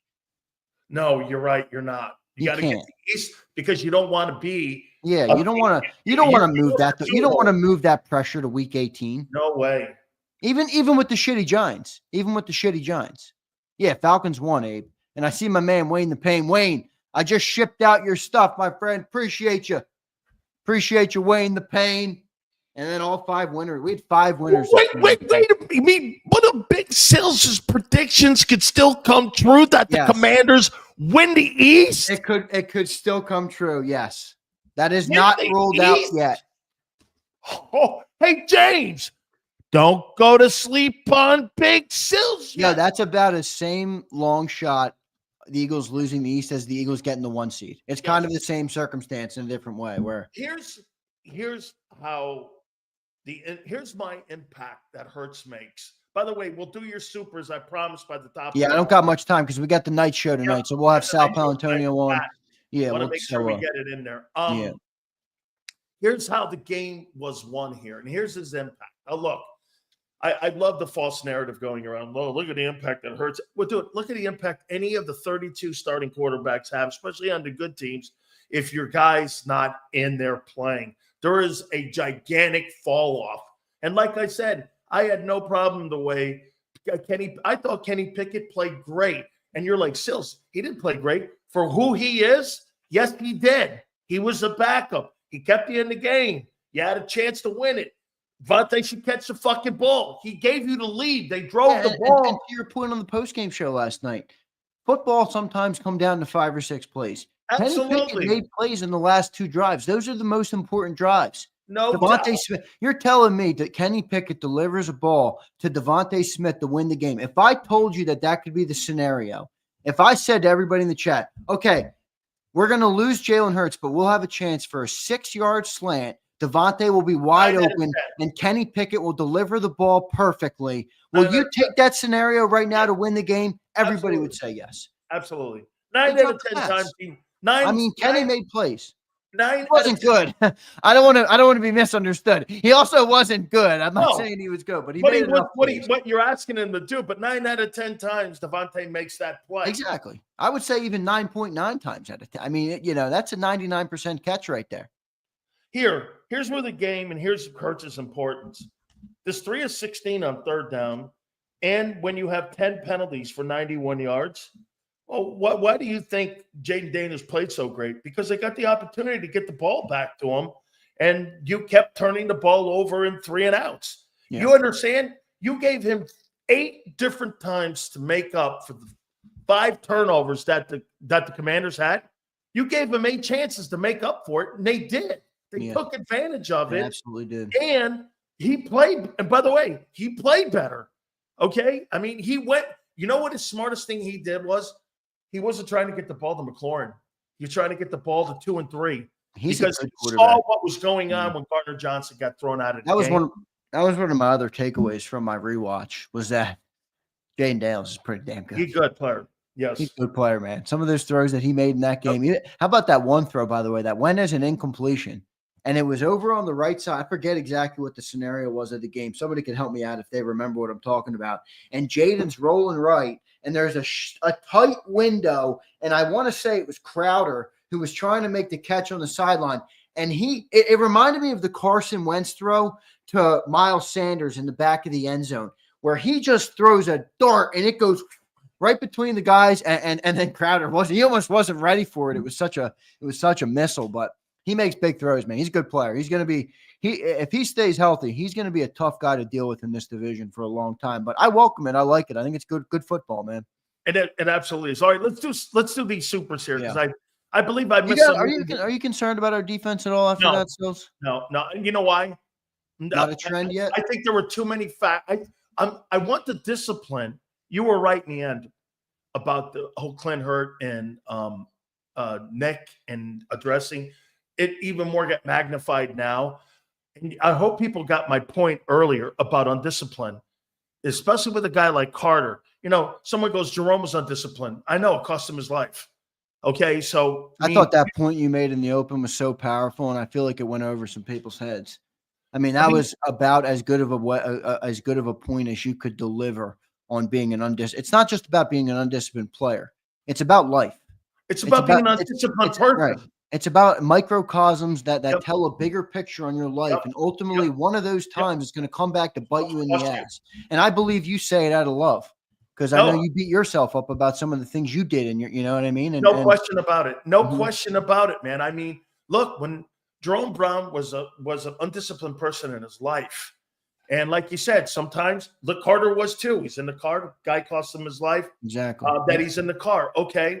Now, Jerome, it cost him the ultimate penalty. But you know what it also did? It cost him his nephew his life as well in the car. My point is this. The small things you do in life and how you carry yourself with discipline, there's certain times I'm the ultimate shit talker, man, and I embrace that. But when you're a guy like Carter, you're going to start building a reputation. Silsy flop. That's not the point. They're looking at you like Draymond Green now. I know. Okay? And now you're building it up. You're never going to win. You've got to carry yourself with discipline. Do you think Fletcher Cox would do shit like that? No, I do not. Okay. Well, Fletcher Cox is the ultimate pro. Yeah, he is. Okay. Look, I think the other part of it is too is that you see how the potential that Carter has. He's that good. It's insane, the potential. It's Jerome stuff. It really is. It's Jerome stuff. It is. It is. Leon Banks. What's up, Leon? He says beat Dallas, get the 2 seed used last week as a bye. Yep. Exactly. That's right where I'm at. You're right. You're right, Leon. That's right where I'm at, Leon. Good stuff, Leon. Nosty Beats checks in. He says, thought Pickett was fine overall. Sure, he's limited, but he's a backup. More concerning was our defense collapse back in the week 1 form. The 4th and 11 they gave up was pathetic. That was Nosty Beats. That might have been the worst play our defense has given up this year. That 4th and 11. They fell apart at the end. That was bad, man. You know what? Really to Xander's point about having Slay, Slay's the only guy out there making plays in the secondary yesterday. He was the best player they had in the secondary. Outside of that 50-yarder he got beat on, he was excellent in coverage. And remember what I said about Lattimore's conditioning? It played in factor in the AJ covering. He was reaching and grabbing for AJ pretty much the entire second half. Let's keep rolling here. Eric says, a bunch of paisans. I love it. I think he was talking about you and Angelo talking about Gabagool and Scungil. Matt Dio says, so you need 2 top wide receivers to get rings. 4 or 5 are on teams together. You don't need top 5 wide receivers to win Super Bowls. I mean, Kansas City and New England never had them, ever. I mean, Tyreek Hill was one, but dude, who did Kansas City win the Super Bowl with at wide receiver last year? Rashee Rice and Juju Smith-Schuster? Yeah, and the year before that, it was Juju Smith-Schuster and somebody else. I don't even know who beat the Eagles that year, who they had back there. They had Darius Toney. Remember, he had a couple touchdowns. Dude, look who New England had. They had Amendola, Edelman, and Welker. I mean, those guys are not going to – they're guys buying a ticket to get to the Hall of Fame. Yeah, brutal. Yeah, Hardman. That's right. They had Hardman back there. Yeah, Tony. They had Juju Smith-Schuster, Justin Watson. I mean, good night. Yeah. Good night. They won Super Bowls. Khaled said, that's what I've been saying, Angelo. Preach, brother. I don't know what you're talking about, but I appreciate you, man. Terry Hayes checks in. Terry got his jersey today, one of our legend members. Terry, thanks for congratulations. I saw the jersey. He sent me a pic of him in the jersey. If I had it ready, I'd put it up on the screen. Terry, thank you, bro. He says, question for Big Sills. Do you think if they picked Justin Fields instead of Flickett, that game may have came down differently? Still would have a dual threat quarterback in. Pickett wasn't terrible either. Yeah, probably. I do wonder why. I don't think they wanted the Carson Wentz fiasco and questioning on whether or not you put him. There's no need for it because he's done a lot. Look at him. I mean, there's no need. And you know, Philly fans, the most popular player on the team will be the backup. Right. Not here. Well, you know, here you guys are jaded and spoiled. I'm a Pickett hater. No, I'm a Pickett hater.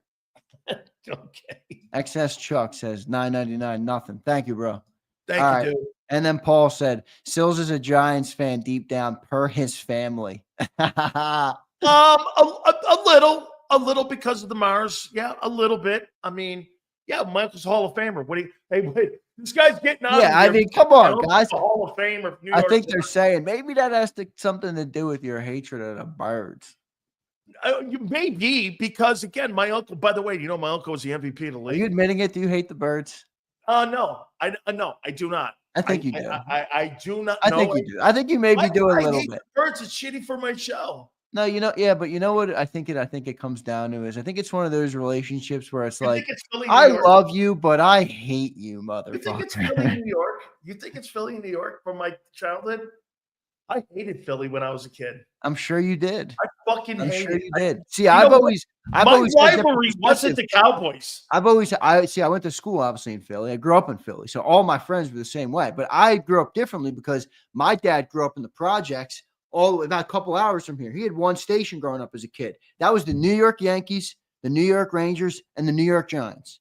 Those are the only three teams. All he had was the dial-up radio next to his bed at night. That's all he could get. Dude. So he's like, I was a fucking New York fan until I moved to Philly when I was younger. I grew up a Giant fan, and I grew up around the Giants, and Right. I worked for the Giants. Okay, I set up cones in the Yale The Bowl. Giants suck. So I Hey, don't dude, I got to be a tell you Giants too, fan. man. They blow. When I was a kid, I would do this shit when we played the Eagles. I mean, I didn't care about the Cowboys back then. When we played the Eagles, man, I was like this. Fuck them. This is the ultimate question, and someone asked it in the chat, just Mike. Who is Aunt Betty a fan of? I think that's where you'll find your truth, everybody. Who's an Aunt Betty a fan of? Well, she fights between the Canes and Clemson because my cousin Kevin went to Clemson, so she likes those two. I would say because my granddad was a Giants fan. She's probably a Giants fan. She's a Yankee fan. We grew up 35 minutes from downtown New York. Yeah, I don't blame you guys. Yeah, I don't think it's crazy at all. My brother. I grew up 35 minutes from Midtown. What do you want me to say? I don't know. It's a blessing. Eagles Talk says it's a blessing. No 15-win team has a Super Bowl since the 85 Bears. Wow. I didn't realize that. That's crazy. Who are the Chiefs' last two games? Did they clinch the 1 seed already in the AFC? No, they have not clinched it yet. Oh, really? One more this weekend. Oh, they got two tough men. They got the Steelers and the Broncos. Holy shit. So Buffalo's still in it. Because they're 12-3. Yes, that's why they're still in it, okay? Because they could drop those two, man. Who'd the Chiefs lose to this year? Who was their one loss? Was it Buffalo? Was it Buffalo? Buffalo. Yes, in Buffalo. It was Buffalo. In Buffalo. That's right. I remember that game. Yep, in Buffalo. Hey, man, let me let you get the hell out of here because you got to do the show. Hey, how's Pat tonight? Is he hooked up tonight with Sal? Yeah, we'll have some good. We'll have we'll have Sal Palantonio on at the start of the show, which should be pretty good. We'll have Mike Sando on, who's an ESPN reporter. Yep, we'll have him on, and then we'll have Bill Reinhardt and CJ Sullivan will be in for Sean Green. So we'll have some betting and some gambling and some fantasy. How about Angelo dropping some dimes on my program today? Yeah, he was dropping some dimes on Howard Eskin. How about the respect he has for Big Sills? What do you think Howard Eskin would cost Jacob? Should we get him a show? But he probably bleed me dry. I'm out. Sorry, Eskin. I'm out. I like him though. I don't know. You know what I would. Can I make a suggestion here? Absolutely. Do it here live on air. I'll tell you what. I'll pay you this amount, and then whatever you bring in, you keep. Right. You get a percentage of. But the problem with that is we've had those deals before. These people are a bunch of fucking nothing burgers. Believe me. That's why Big Sills is worth his weight in gold. Exactly. Big, good night.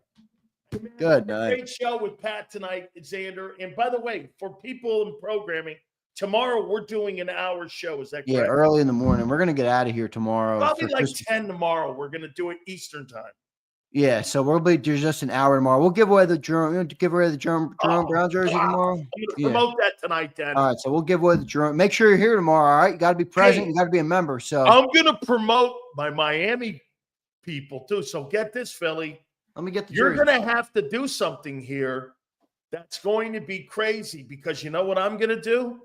I'm going to get my Miami Hurricane fans, and I'm going to get the Miami Hurricane crowd. And you know what I'm going to do, Xander? I'm going to have somebody from Miami, maybe Luther Campbell, is going to get that jersey. So he's going to go after it. Look at that thing, man. That is so awesome. You know how many of those jerseys I see in the stands at Lincoln Financial? I know, man. They're still everywhere. Those still everywhere. So are absolutely everywhere. All right, Xander, I'll see you tomorrow. And have a great show with Pat. Sal Powell and all those guys are going to be on tonight. Thank you, brother. I appreciate it. I love you, man, very much. And happy holidays. I will see you tomorrow morning. All right, brother. I appreciate it, man. See you.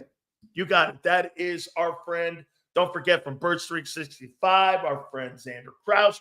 We're also teaming up with our great friends over at BetUS for the YouTube 150. Make sure during this time of the year, when you see all these great college football games and the NFL games, the YouTube 150 is there for you when you have your sign-up bonus up to $2K, your second and third or 125%. And if you're into crypto, it is 200%. Go to betus.com.pa. That's betus.com.pa. Fastest payouts in the business, 24/7 personalized service, 365 days of the year. It is the home of the brand new Norfolk State head football coach, Michael Vick, 24/7 personalized service, live wagering on all major games. betus.com.pa. That's betus.com.pa. And do me a favor, tell them Big Sil sent you. If you missed any of today's show on the JAKIB Media channel, listen to the podcast on your way home. Available on YouTube, Apple, and Spotify. Ignite your nights with free live entertainment daily, only at Live Casino and Hotel Philadelphia's Center Bar. 7 days a week, enjoy some of the region's top party bands, performers, and DJs as they take the stage in the heart of the casino action. Great cocktails, live music, and lively moments. It's all happening at Center Bar at Live Casino and Hotel Philadelphia. Visit livecasinophilly.com for more details and the complete list of upcoming events. Must be 21 or older. Gambling problem? Call 1-800-GAMBLER. The following is a real testimonial from the father of a young injured victim. I didn't think she was going to make it. Major Perry's daughter was the victim of a horrific accident caused by someone else's negligence. If you don't find the right counselor, law firm that you're looking for, you will get lost in the wilderness. Badly injured? Call the Fritz and Bianculli Law Firm at 215-458-2222 and find out why they say, "We got this." In our hometown, we all look out for each other. We step up to keep our communities going strong. And at Independence Blue Cross, we're here to keep you going strong as the #1 health insurer in the region. No IBX is always looking out for you.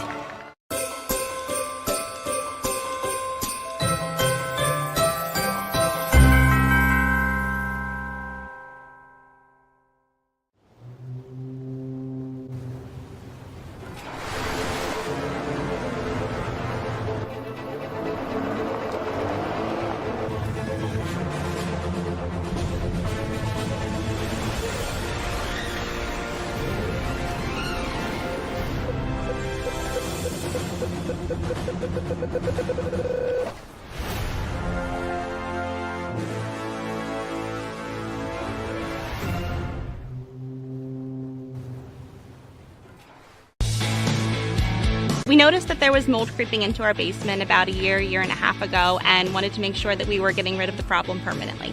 We actually reached out to several different contractors to get it resolved, and actually 2 of them recommended DryTech to us as a long-term solution. Other than the noise factor, we wouldn't even know that there was work being done on the basement level. It's really been a clean process for us. Score and save this football season on your car insurance. Before the next game, save up to 40% on your auto insurance policy. That's right, 40% savings. Call an audible this season and contact the Del Val Insurance Group. They're an advocate for you, not an insurance company. That means they'll get you the right coverage and save you up to 40%. Call managing partners Fran or Jim of Del Val Insurance, 215-354-0122, or score and save at dvigi.com. dvigi.com. EAGLES, Eagles.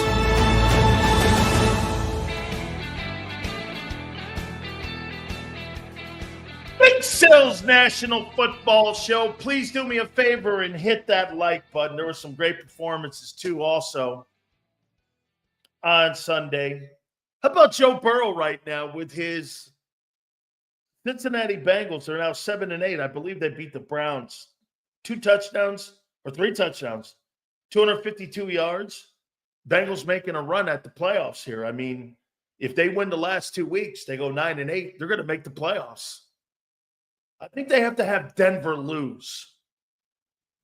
Jared Goff continues to be a star. 336 yards passing, 3 touchdowns. They're now 13-2 on the season. It's crazy to think what a great job that Brad Holmes and everybody, Chris Spielman and all those guys, and what they've done there in Detroit with that football team. Really a great team. Jonathan Taylor goes for 218 and 3 touchdowns. Colts are 7-8. Derrick Henry on Saturday was a force, 162 yards rushing. Did that against the Steelers. And Justin Herbert, also, I believe it was on Saturday, that he went for 284 and 2 touchdowns. I mean, just absolutely, they're winning a bunch of games. It shows you what great coaching can do when you got good people around you there, man. So at the end of the day, those guys had some pretty good performances there. Even too, what's his name? Had a great Cooper Rush had a pretty good football game against the Buccaneers. Seals, do you go to schools? Blues Traveler guy, did you go to schools with the Blues Traveler guy? I don't know what you mean by that, Buckholter. I went to school, and believe it or not, I was talking with Joe Krause when he was over at Screwballs, one of my friends, Brad Vetsby. And I've told this story numerous times. So this guy used to sell sneakers. And my boy Brad knew him. He's a Philly guy. And if somebody in here will tell me this here if you guys know this. So this kid used to hang around, and he used to sell me sneakers. He used to sell cars, used cars and shit. Yell, you're going to love this. So Brad Vetsby was my boy from Philly. His dad's a construction guy in South Philly. And so I got him on the team. And I told Jimmy Johnson, Brad came over and he wanted to walk on. And I went like this to Jimmy. Why don't you see what he got? And me and Danny Stubbs, who's from Cherry Hill, New Jersey, me and Stubbs go like this. Try him out. Let's see what he's got here. He's a shit talker. If not, you could just beat him up in practice. This guy was our Rudy. Okay? He was kind of like our Rudy, right? Okay. So I get him on. He introduced me to this kid. This kid keeps pestering me for sneakers. Yo, you're going to love this. I looked at the kid and I go, kid, he's selling me Jordans. And I go, all right, are these real Jordans? He goes, yeah. I go, they fall off the truck? He goes, yeah. I said, all right, give me the fucking Jordans.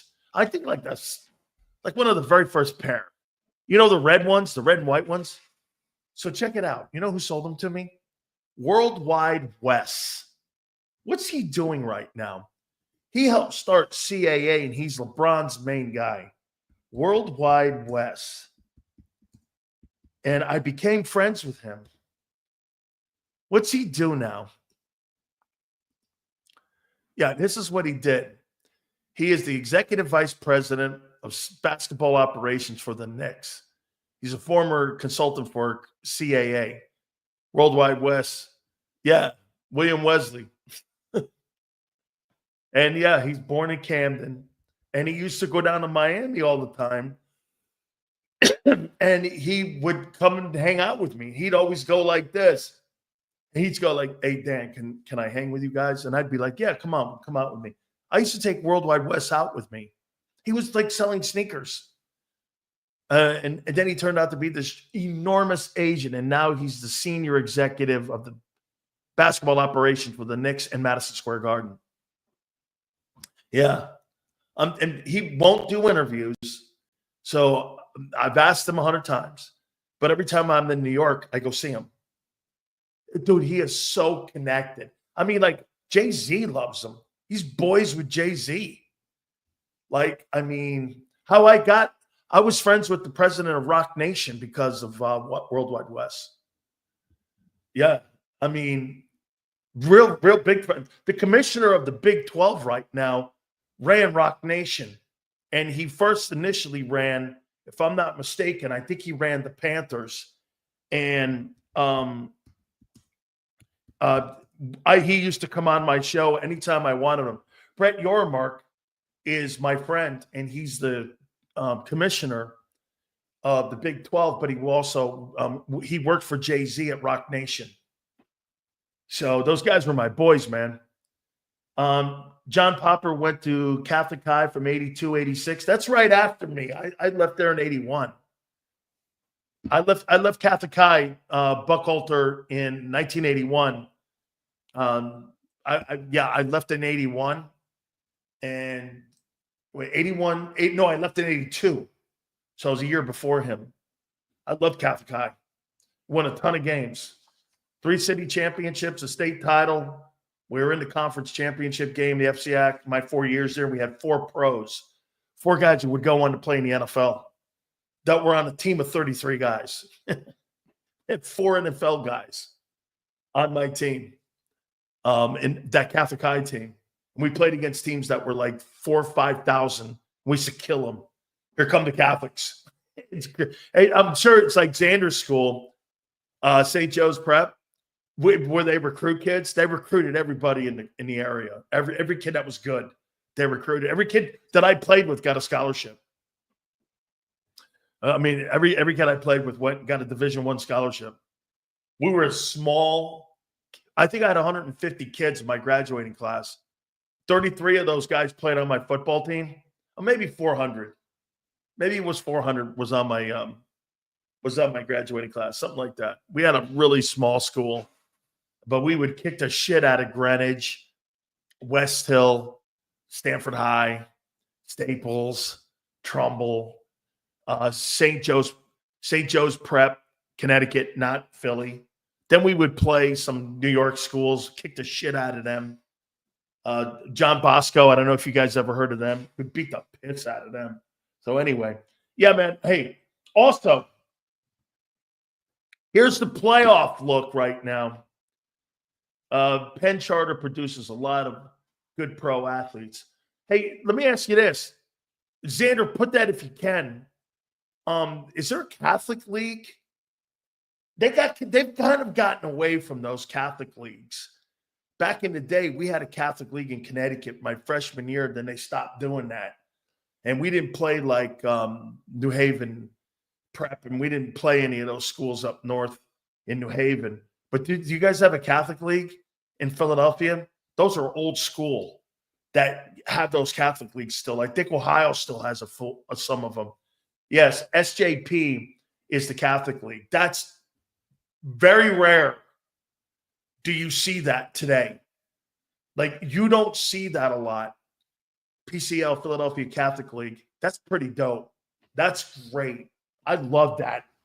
I mean, we had that for a bit, like with a couple New Haven schools and a couple other schools that were Catholic schools, but they got rid of that, and we played a thing called the FCAC.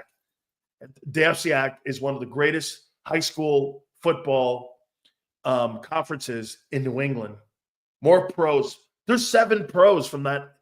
Xander, you'll like this. There's 7 pros from that conference alone right now that are from the FCAC that I played in. Steve Young played in it. I mean, Steve Young played in that conference, the FCAC. Okay? Really great. All right. Here's the playoff picture right now as we sit. Kansas City, Detroit with the byes. Right now, you got Buffalo in the 2-hole, Pittsburgh in the 3-hole, Houston 4, Baltimore 5, Chargers 6, Denver 7. And here are the outlier teams. I believe they're all 7 and 8. Colts, Miami, and the Bengals. Bengals are in the 10-hole. They got a lot of work to do these last 2 weeks. Here's the NFC. Detroit with the bye. Then you've got Philly, the Rams at 3, Atlanta 4. I still think the Bucs are going to win that division. Even though they laid an egg against the Cowboys, I still think the Bucs win that division, the NFC South. Minnesota's in the 5-hole. Like I told you guys, they could be 14-3 and in the 5-hole, which is insane. Green Bay in the 6, Washington in the 7. A lot of teams have been eliminated already in the NFC. Tampa Bay and Seattle are still alive. Okay? They're still alive. That's right, John Cappelletti. You know what Cappelletti does today, Chuck? I think he's retired, but he was a stockbroker And I think, if I'm not mistaken, I think he still lives in San Diego. John Cappelletti. I've met John Cappelletti. He was one of my guys, man. Okay. Sills was the same. Yeah, I don't know about that. yeah, I don't know about that. Okay. Okay. Now, I want to do this to you. Here is the rankings for the best quarterbacks in the NFC East in 2024. James Jones, are you in here? Jaden Daniels, number 1. Number 2, Jalen Hurts. Number 3, Dak Prescott. And number 4, the pizza dude, or whomever you can put there. Okay? Jaden Daniels has solidified himself as the best quarterback in the division. He's the best. Congratulations. You had a fabulous 2024 season. You were the main reason that Washington won 10 games. The main reason that you won 10 games. Damn. What a ball player. Damn, that kid, Jaden. Hey, oh, by the way, Xander probably won't remember this, but Big Sills picked Jaden Daniels to win the Rookie of the Year. When everybody was saying Caleb Williams, Big Sills said, yeah, no, Jaden Daniels is going to be a star this year in Washington. How you doing? Check. By the way, he starts his career out 1-1 versus the Eagles. How you doing?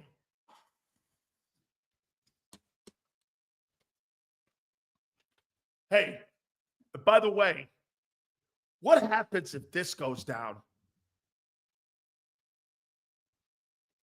What if Hurts doesn't play this weekend and the Eagles lose to the Cowboys? You mean to tell me the final game of the year against the Giants is going to determine who wins the East? Oh, they're not going to lose 3 in a row. No way. Well, not because of a meltdown. Yeah, not because of a meltdown. Because your quarterback got hurt. What happened when Hurts went out in 22 at the end of the season? What happened? What happened? You guys kind of faded at the end a little bit, right? Because Jalen got injured. I think he missed New Orleans, and he missed another game. You got a little adversity here.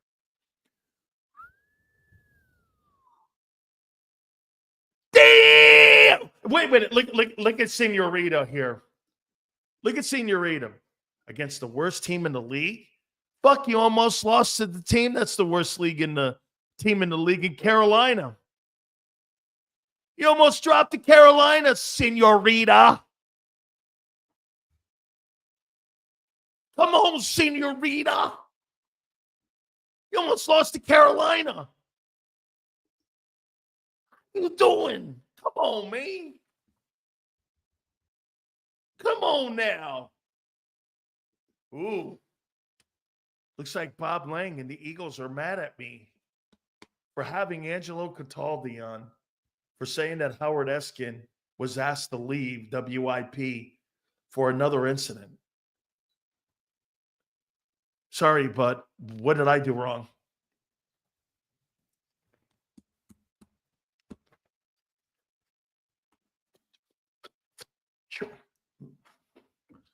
Looks like that thing's on fire again. Looks like that shit's on fire again. What did Big Sills do? See, what happened here? Hey, did I light that trash can on fire? Did I light that trash can on fire? Did I do that?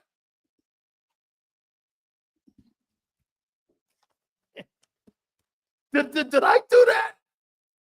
No. I'm gonna blame all of you. Okay? I'm gonna blame all of you for that. Here's who I would say. Get this. Here's who I would say. Here's my quarterbacks in the. Give me your top 5 quarterbacks in the NFC this season in play. Who played the best this year at the quarterback position? The top 5 quarterbacks in the NFC.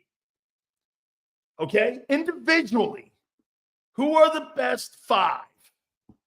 Okay? Let me see my 5. Okay, I got it. Who are the best 5? 1. Okay. Yep. Him. Him. Okay. Him. Yep. Yep. Him. And him. The top 5 best quarterbacks in the NFC individually play would be who this year? Who would be your top 5? Goff, Stafford, Daniels, Baker, and Hurts. Okay. Here's my 5. Jaden Daniels, number 5. Congratulations. Number 4, Baker Mayfield. Going to throw 40 touchdowns this season. Okay? Number 3, Jordan Love. Number 2, Sam Darnold. And number 1, Jared Goff. Where do you put Hurts above any one of those guys? The impact that he's had on their team. Daniels has better numbers, and he's got 2 less wins. Mayfield's got 10 times the numbers and has for 2 years. And his football team has beaten you twice. Jordan Love has put up great numbers, and they're a big-time competitor in the NFC. And Sam Darnold has had a superior year. Yeah, Hurts is 6. That's where I got. No, actually, look at this. Senor goes, let me read this first. Senor goes, Sills like stats. No, I like wins too. That's why Darnold gets the nod over your boy. We got the golden gem sitting on the bench at Tanner McKee. I've been waiting to see what he can do with the first team offense. Here's what Senorita says. Stats. Well, they are 13-2. He's won more games this year. So the wins, Senor, are out. You can't say it's about stats. He's winning. They're 13-2. So you're wrong. It's not stats. He's also winning. And here's what he's done. And by the way, I didn't say I'd pick him to start my team. I said who had a better year this year in 24. That's all I said. And this year, here he is. Darnold's going to go for 4,300.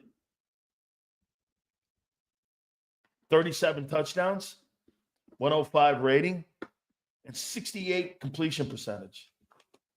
Tell me where you put him ahead of Hurts. Why would you put Hurts ahead of him this year, this season? Hey, by the way, just like a couple of years ago, remember when Lamar Jackson didn't play well because he was hurt and he missed? People were putting Hurts ahead of him then. I think it was the 22 year, if I'm not mistaken. Hey, sometimes players don't have great years. Happens.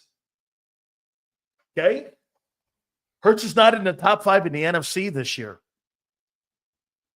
Hurts is barely going to throw for $3,000 this year. Let's see where he's at.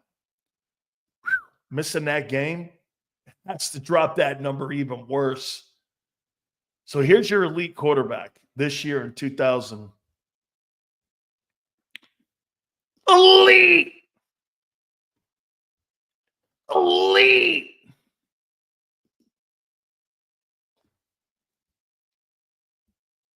Oh my God.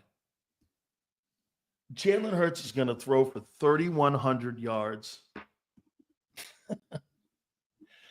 20 TDs, 6 picks, 103, 68-7, 3,100 yards.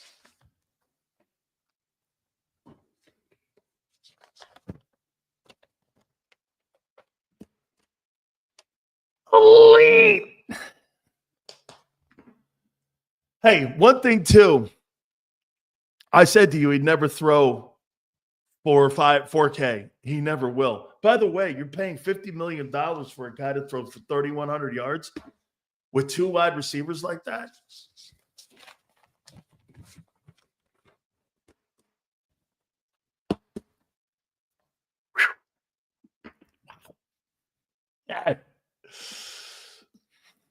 Hurts hasn't had to throw the ball, add in the rushing yards.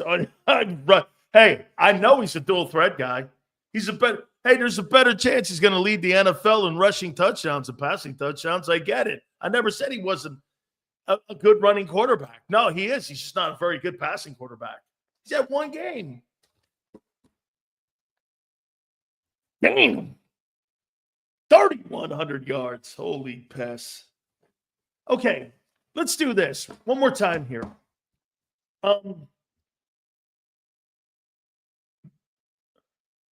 Hurts gives Barkley 300 yards a season. Yes. Yes, he impacts the run game. He absolutely does. Hurts is a very below average passer. Not very below. No, he's an average passer. Barkley choked to the Cowgirls. He's a fraud too. He beat the fuck out of you. Pounded. As a matter of fact, if I'm not mistaken, hasn't he put up 60 points in 2 games on the Eagles? Hey, Nick, hasn't Mayfield put up 60 points on you in 2 games? Damn! Yeah, pounded. Yeah, pounded.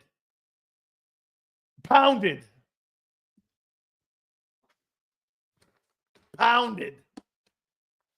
Yeah. Woo! All right. Hey. Gonna miss the playoffs. Yeah, okay. Hey, Hurts might too. Whoa. I don't wish that. No, that's not cool. I'll take that back. I do not want him. How about this? I do not want to cover Kenny Pickett. No. I do not want to cover Kenny Pickett. Okay? I do not. Okay? I do not want to cover Kenny Pickett. No way. Dude, I don't even want to cover Sam Darnold. No, thank you. Okay? Okay? No way would I want to see something like that. Because that would mean I would have to talk to fucking Nick's stupid ass bag takes that he has.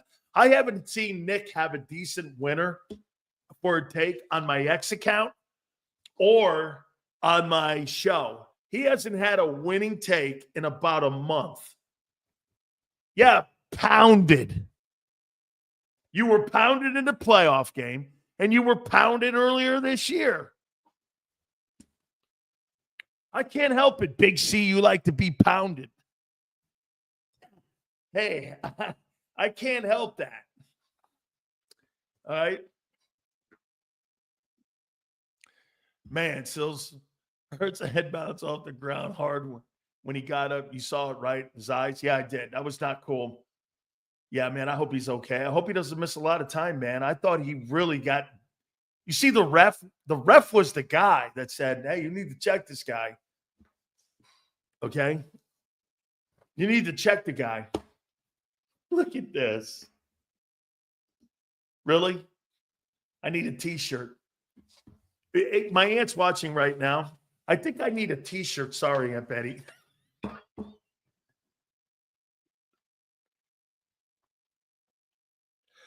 I want my aunt to make me a T-shirt that says, sorry, Aunt Betty. Believe me, that fits many ways more than you guys know. I'm sorry, Aunt Betty. Okay?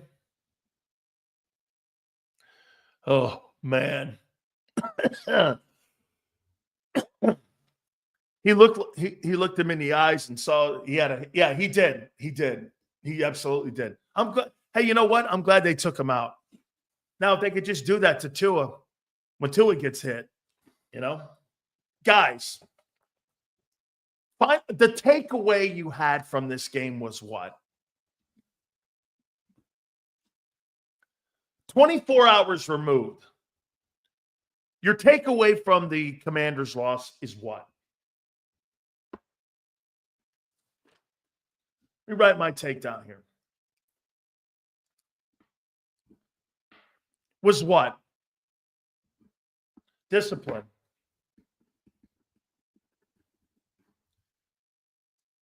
Opportunities missed.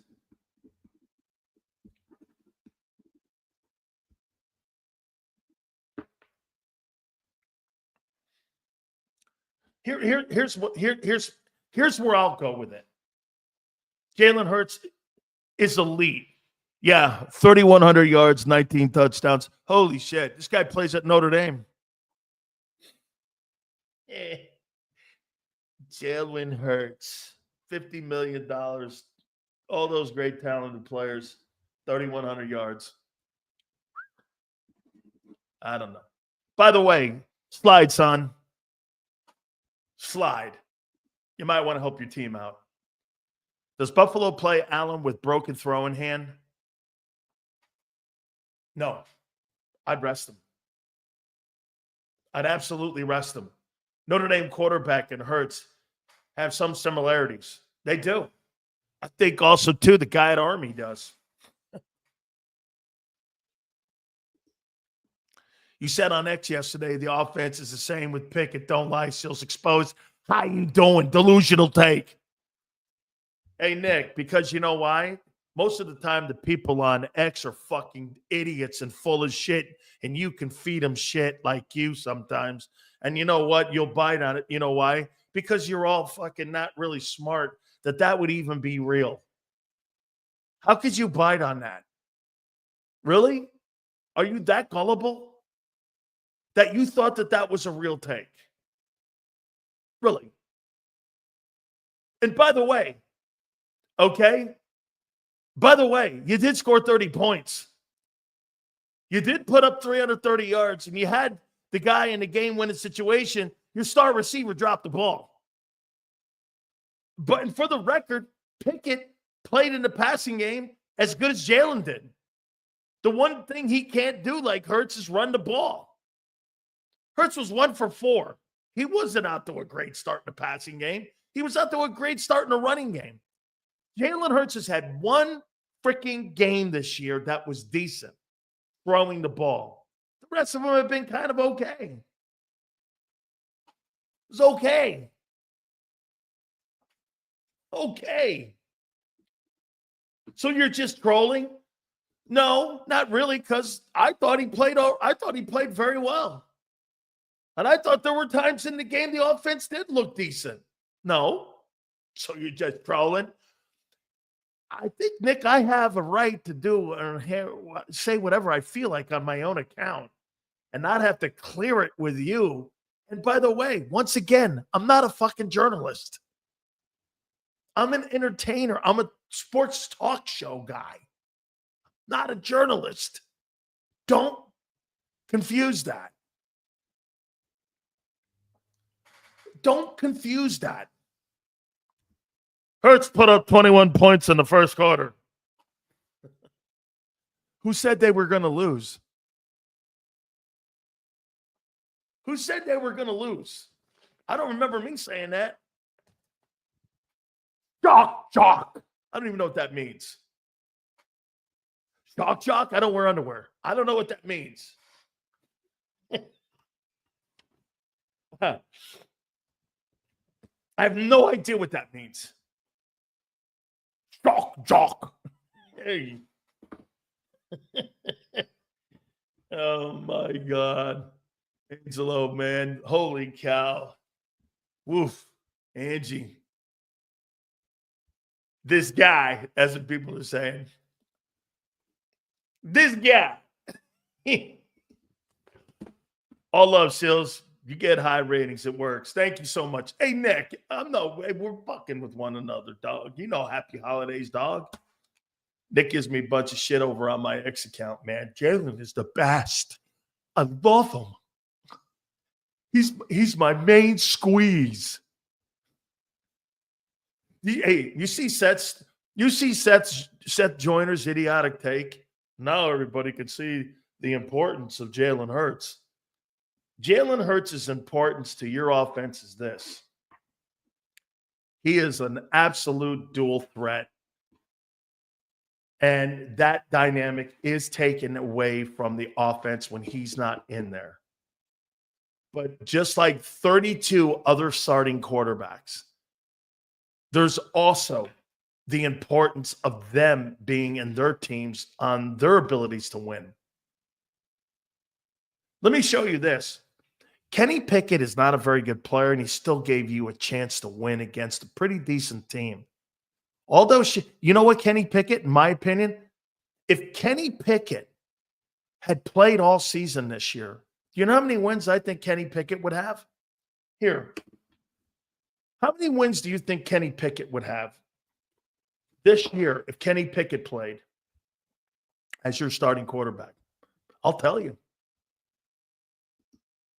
Here, let me see. Eagles schedule. There we go. Do I think they'd win Green Bay? No. They'd be 0-1. Do I think they'd win against Atlanta? No. They'd be 0-2. Okay, wins, losses. 2. Do I think they'd beat New Orleans? Not that early New Orleans teams, so they'd be 0-3. Do they beat the Bucks? Nope, they're 0-4. They beat Cleveland. Yep. They're 1-4. They beat New York. Yep. They're 2-4. Do they beat Cincinnati? Probably not. They're 2-5. Do they beat Jacksonville? Yep. They're 3-5. Do they beat the Cowboys? Yeah. They're 4-5. Do they beat Washington? No. They're 4-6. Do they beat the Rams? Nope. They're 4-7. Do they beat Baltimore? Nope. They're 4-8. Do they beat Carolina? Yep. They're 5-8. Do they beat Pittsburgh? No. They're 5-9. And do they beat Washington? Yes. They're going to split. So they're 6-9. They'd have 6 wins right now if Kenny Pickett was your starting quarterback. And if you want to be friendly about it, you could probably add 2. So 8 and take 2 away.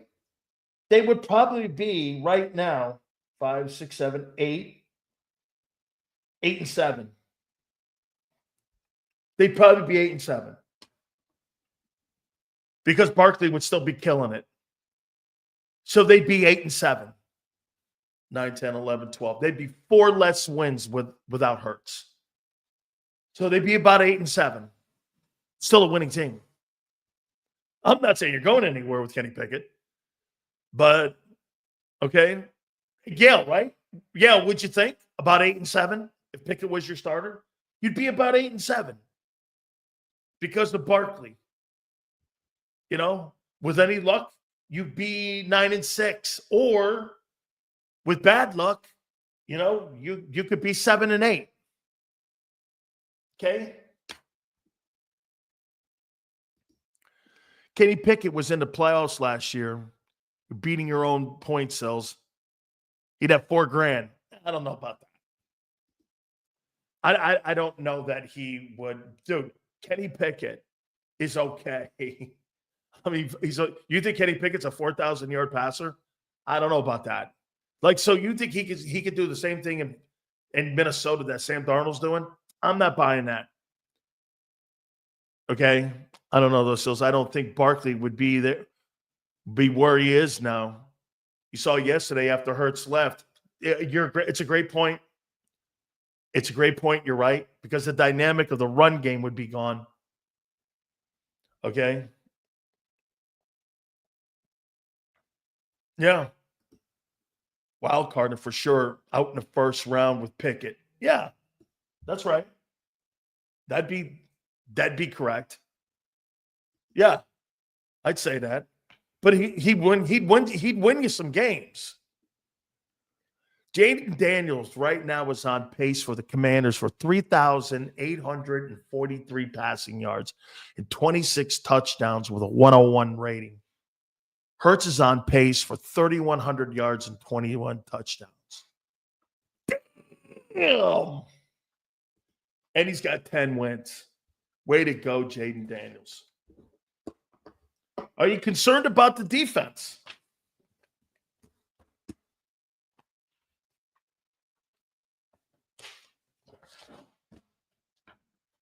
You concerned about the D? This might be Hurts' worst year statistically. Would it be worse than his first year? He was 9-8 that year. Yeah, but he didn't have the talent he has now. So I get, yeah. To Xander's point, it's a great topic. Is this the worst year statistically for Jalen Hurts? Here. Yeah, but he didn't have A.J. Brown in that year, I don't think. Right? He didn't have Jalen Hurts. Jalen didn't have A.J. in 21. He surely didn't have Barkley. And the old line's better now. Even with Kelsey. There's no doubt Cam's been an upgrade. Jalen Hurts, first year, he was 8-7, 31-44. He had 16 touchdowns a night. Now, 21 still going to be. But he is going to miss 2 games now. If Shady McCoy's right, he is going to miss. He's going to miss 2 games. Okay? Shady, I'm not saying it, but Shady's saying he's out against the Cowboys this week. Okay? 21, I don't think he was bad. I think once they got the offensive coordinator figured out, well, figure this. You guys say he was bad in 2021. Well, they were 0-5 and they went 9-8, right? Okay, well, after that 2-5 start, I mean, they went on a really good run here after the 2-5 start. Okay, I believe, if I'm not mistaken, I think they went 7-3 down the finish with him as a starting quarterback, and then they went 14-3. Offensive line was trash yesterday because they had to block for a guy who is a pocket passer instead of a guy who moves around a lot. Jalen hides a lot of the – I don't really potentially think that the Eagle offensive line is great pass protectors. I think Jalen hides a lot of their inabilities to be a better pass blocking. That's where I think Detroit's better. I think Detroit's a better pass blocking. Jalen Hurts has been sacked 38 times. And Kenny Pickett took sacks yesterday too. I think he took 3 or 4 himself. Think about it, Yale. Kenny Pickett's a drop back guy. He took 4 sacks. Hurts took another. I think Hurts may have taken even another sack before he even left the game. He's got 39. He's got 38 or 39 sacks this year. Here, let me double check that. He's got 38 sacks, more than any other. He's equal to 2022, his Super Bowl year, and he's got 2 games remaining if he plays, or he missed 1. So he would have took 3 in that one. That would have been at 41. He had took another. He had 4. He almost had 50 sacks this year. Jalen Hurts is a very he sacked a lot. Okay, he gets sacked a lot, and I don't think the offensive line is that good pass protectors. Okay, I don't. I don't think they're the best at it. I think they're tremendous run blockers. I think Detroit's better pass protection. I mean, look at this. Look at Hurts. 38 this year, 36 last year, 38 the year before in 22.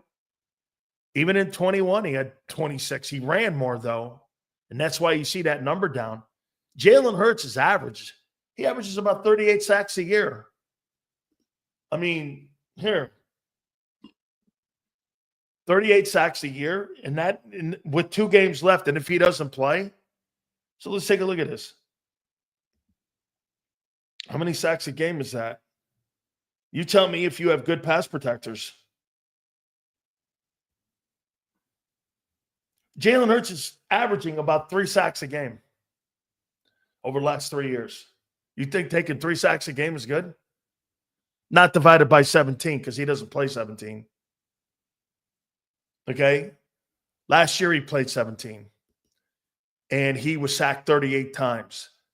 This year he's played 15 ball games, and maybe he'll miss this week. So he'll probably play 16. Okay? That'll be the second most games that he's played in his career, starting. Most were last year. So he averages about 3 sacks a game. That's a ton. That's a lot of sacks to give up. I mean, and again, I think he covers the O-line. Because Pickett got sacked. How many times did Pickett get sacked in this game?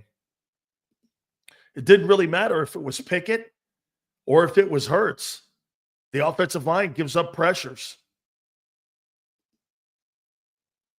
Here, box score. Team. How many sacks did they have? They had 4 sacks. Excuse me. They gave up a sack in that game. Yeah, they had the Eagles. The Eagles had 4 sacks in that game. They took 4 sacks. They take that's the old line. You guys think they're good pass protectors. I do not. I mean, I think they're okay. Yeah, Calcaterra was awful on that.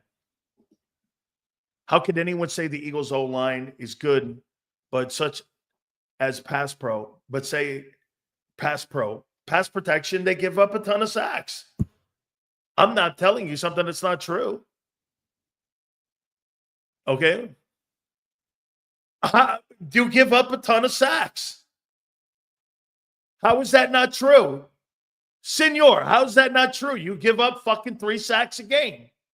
This guy wants me to tell you something that's not true. I mean, he wants me to lie for you. I'm not going to lie. You give up 3 to 4 sacks a game. You think that's good? Getting taken out of field position. You think your O-line's a good pass protecting team when you give up 4 sacks or 3 sacks a game? You think that's good?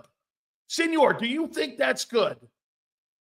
The last 3 years, you've averaged 3 sacks a game in pass protection. You think that's good or bad?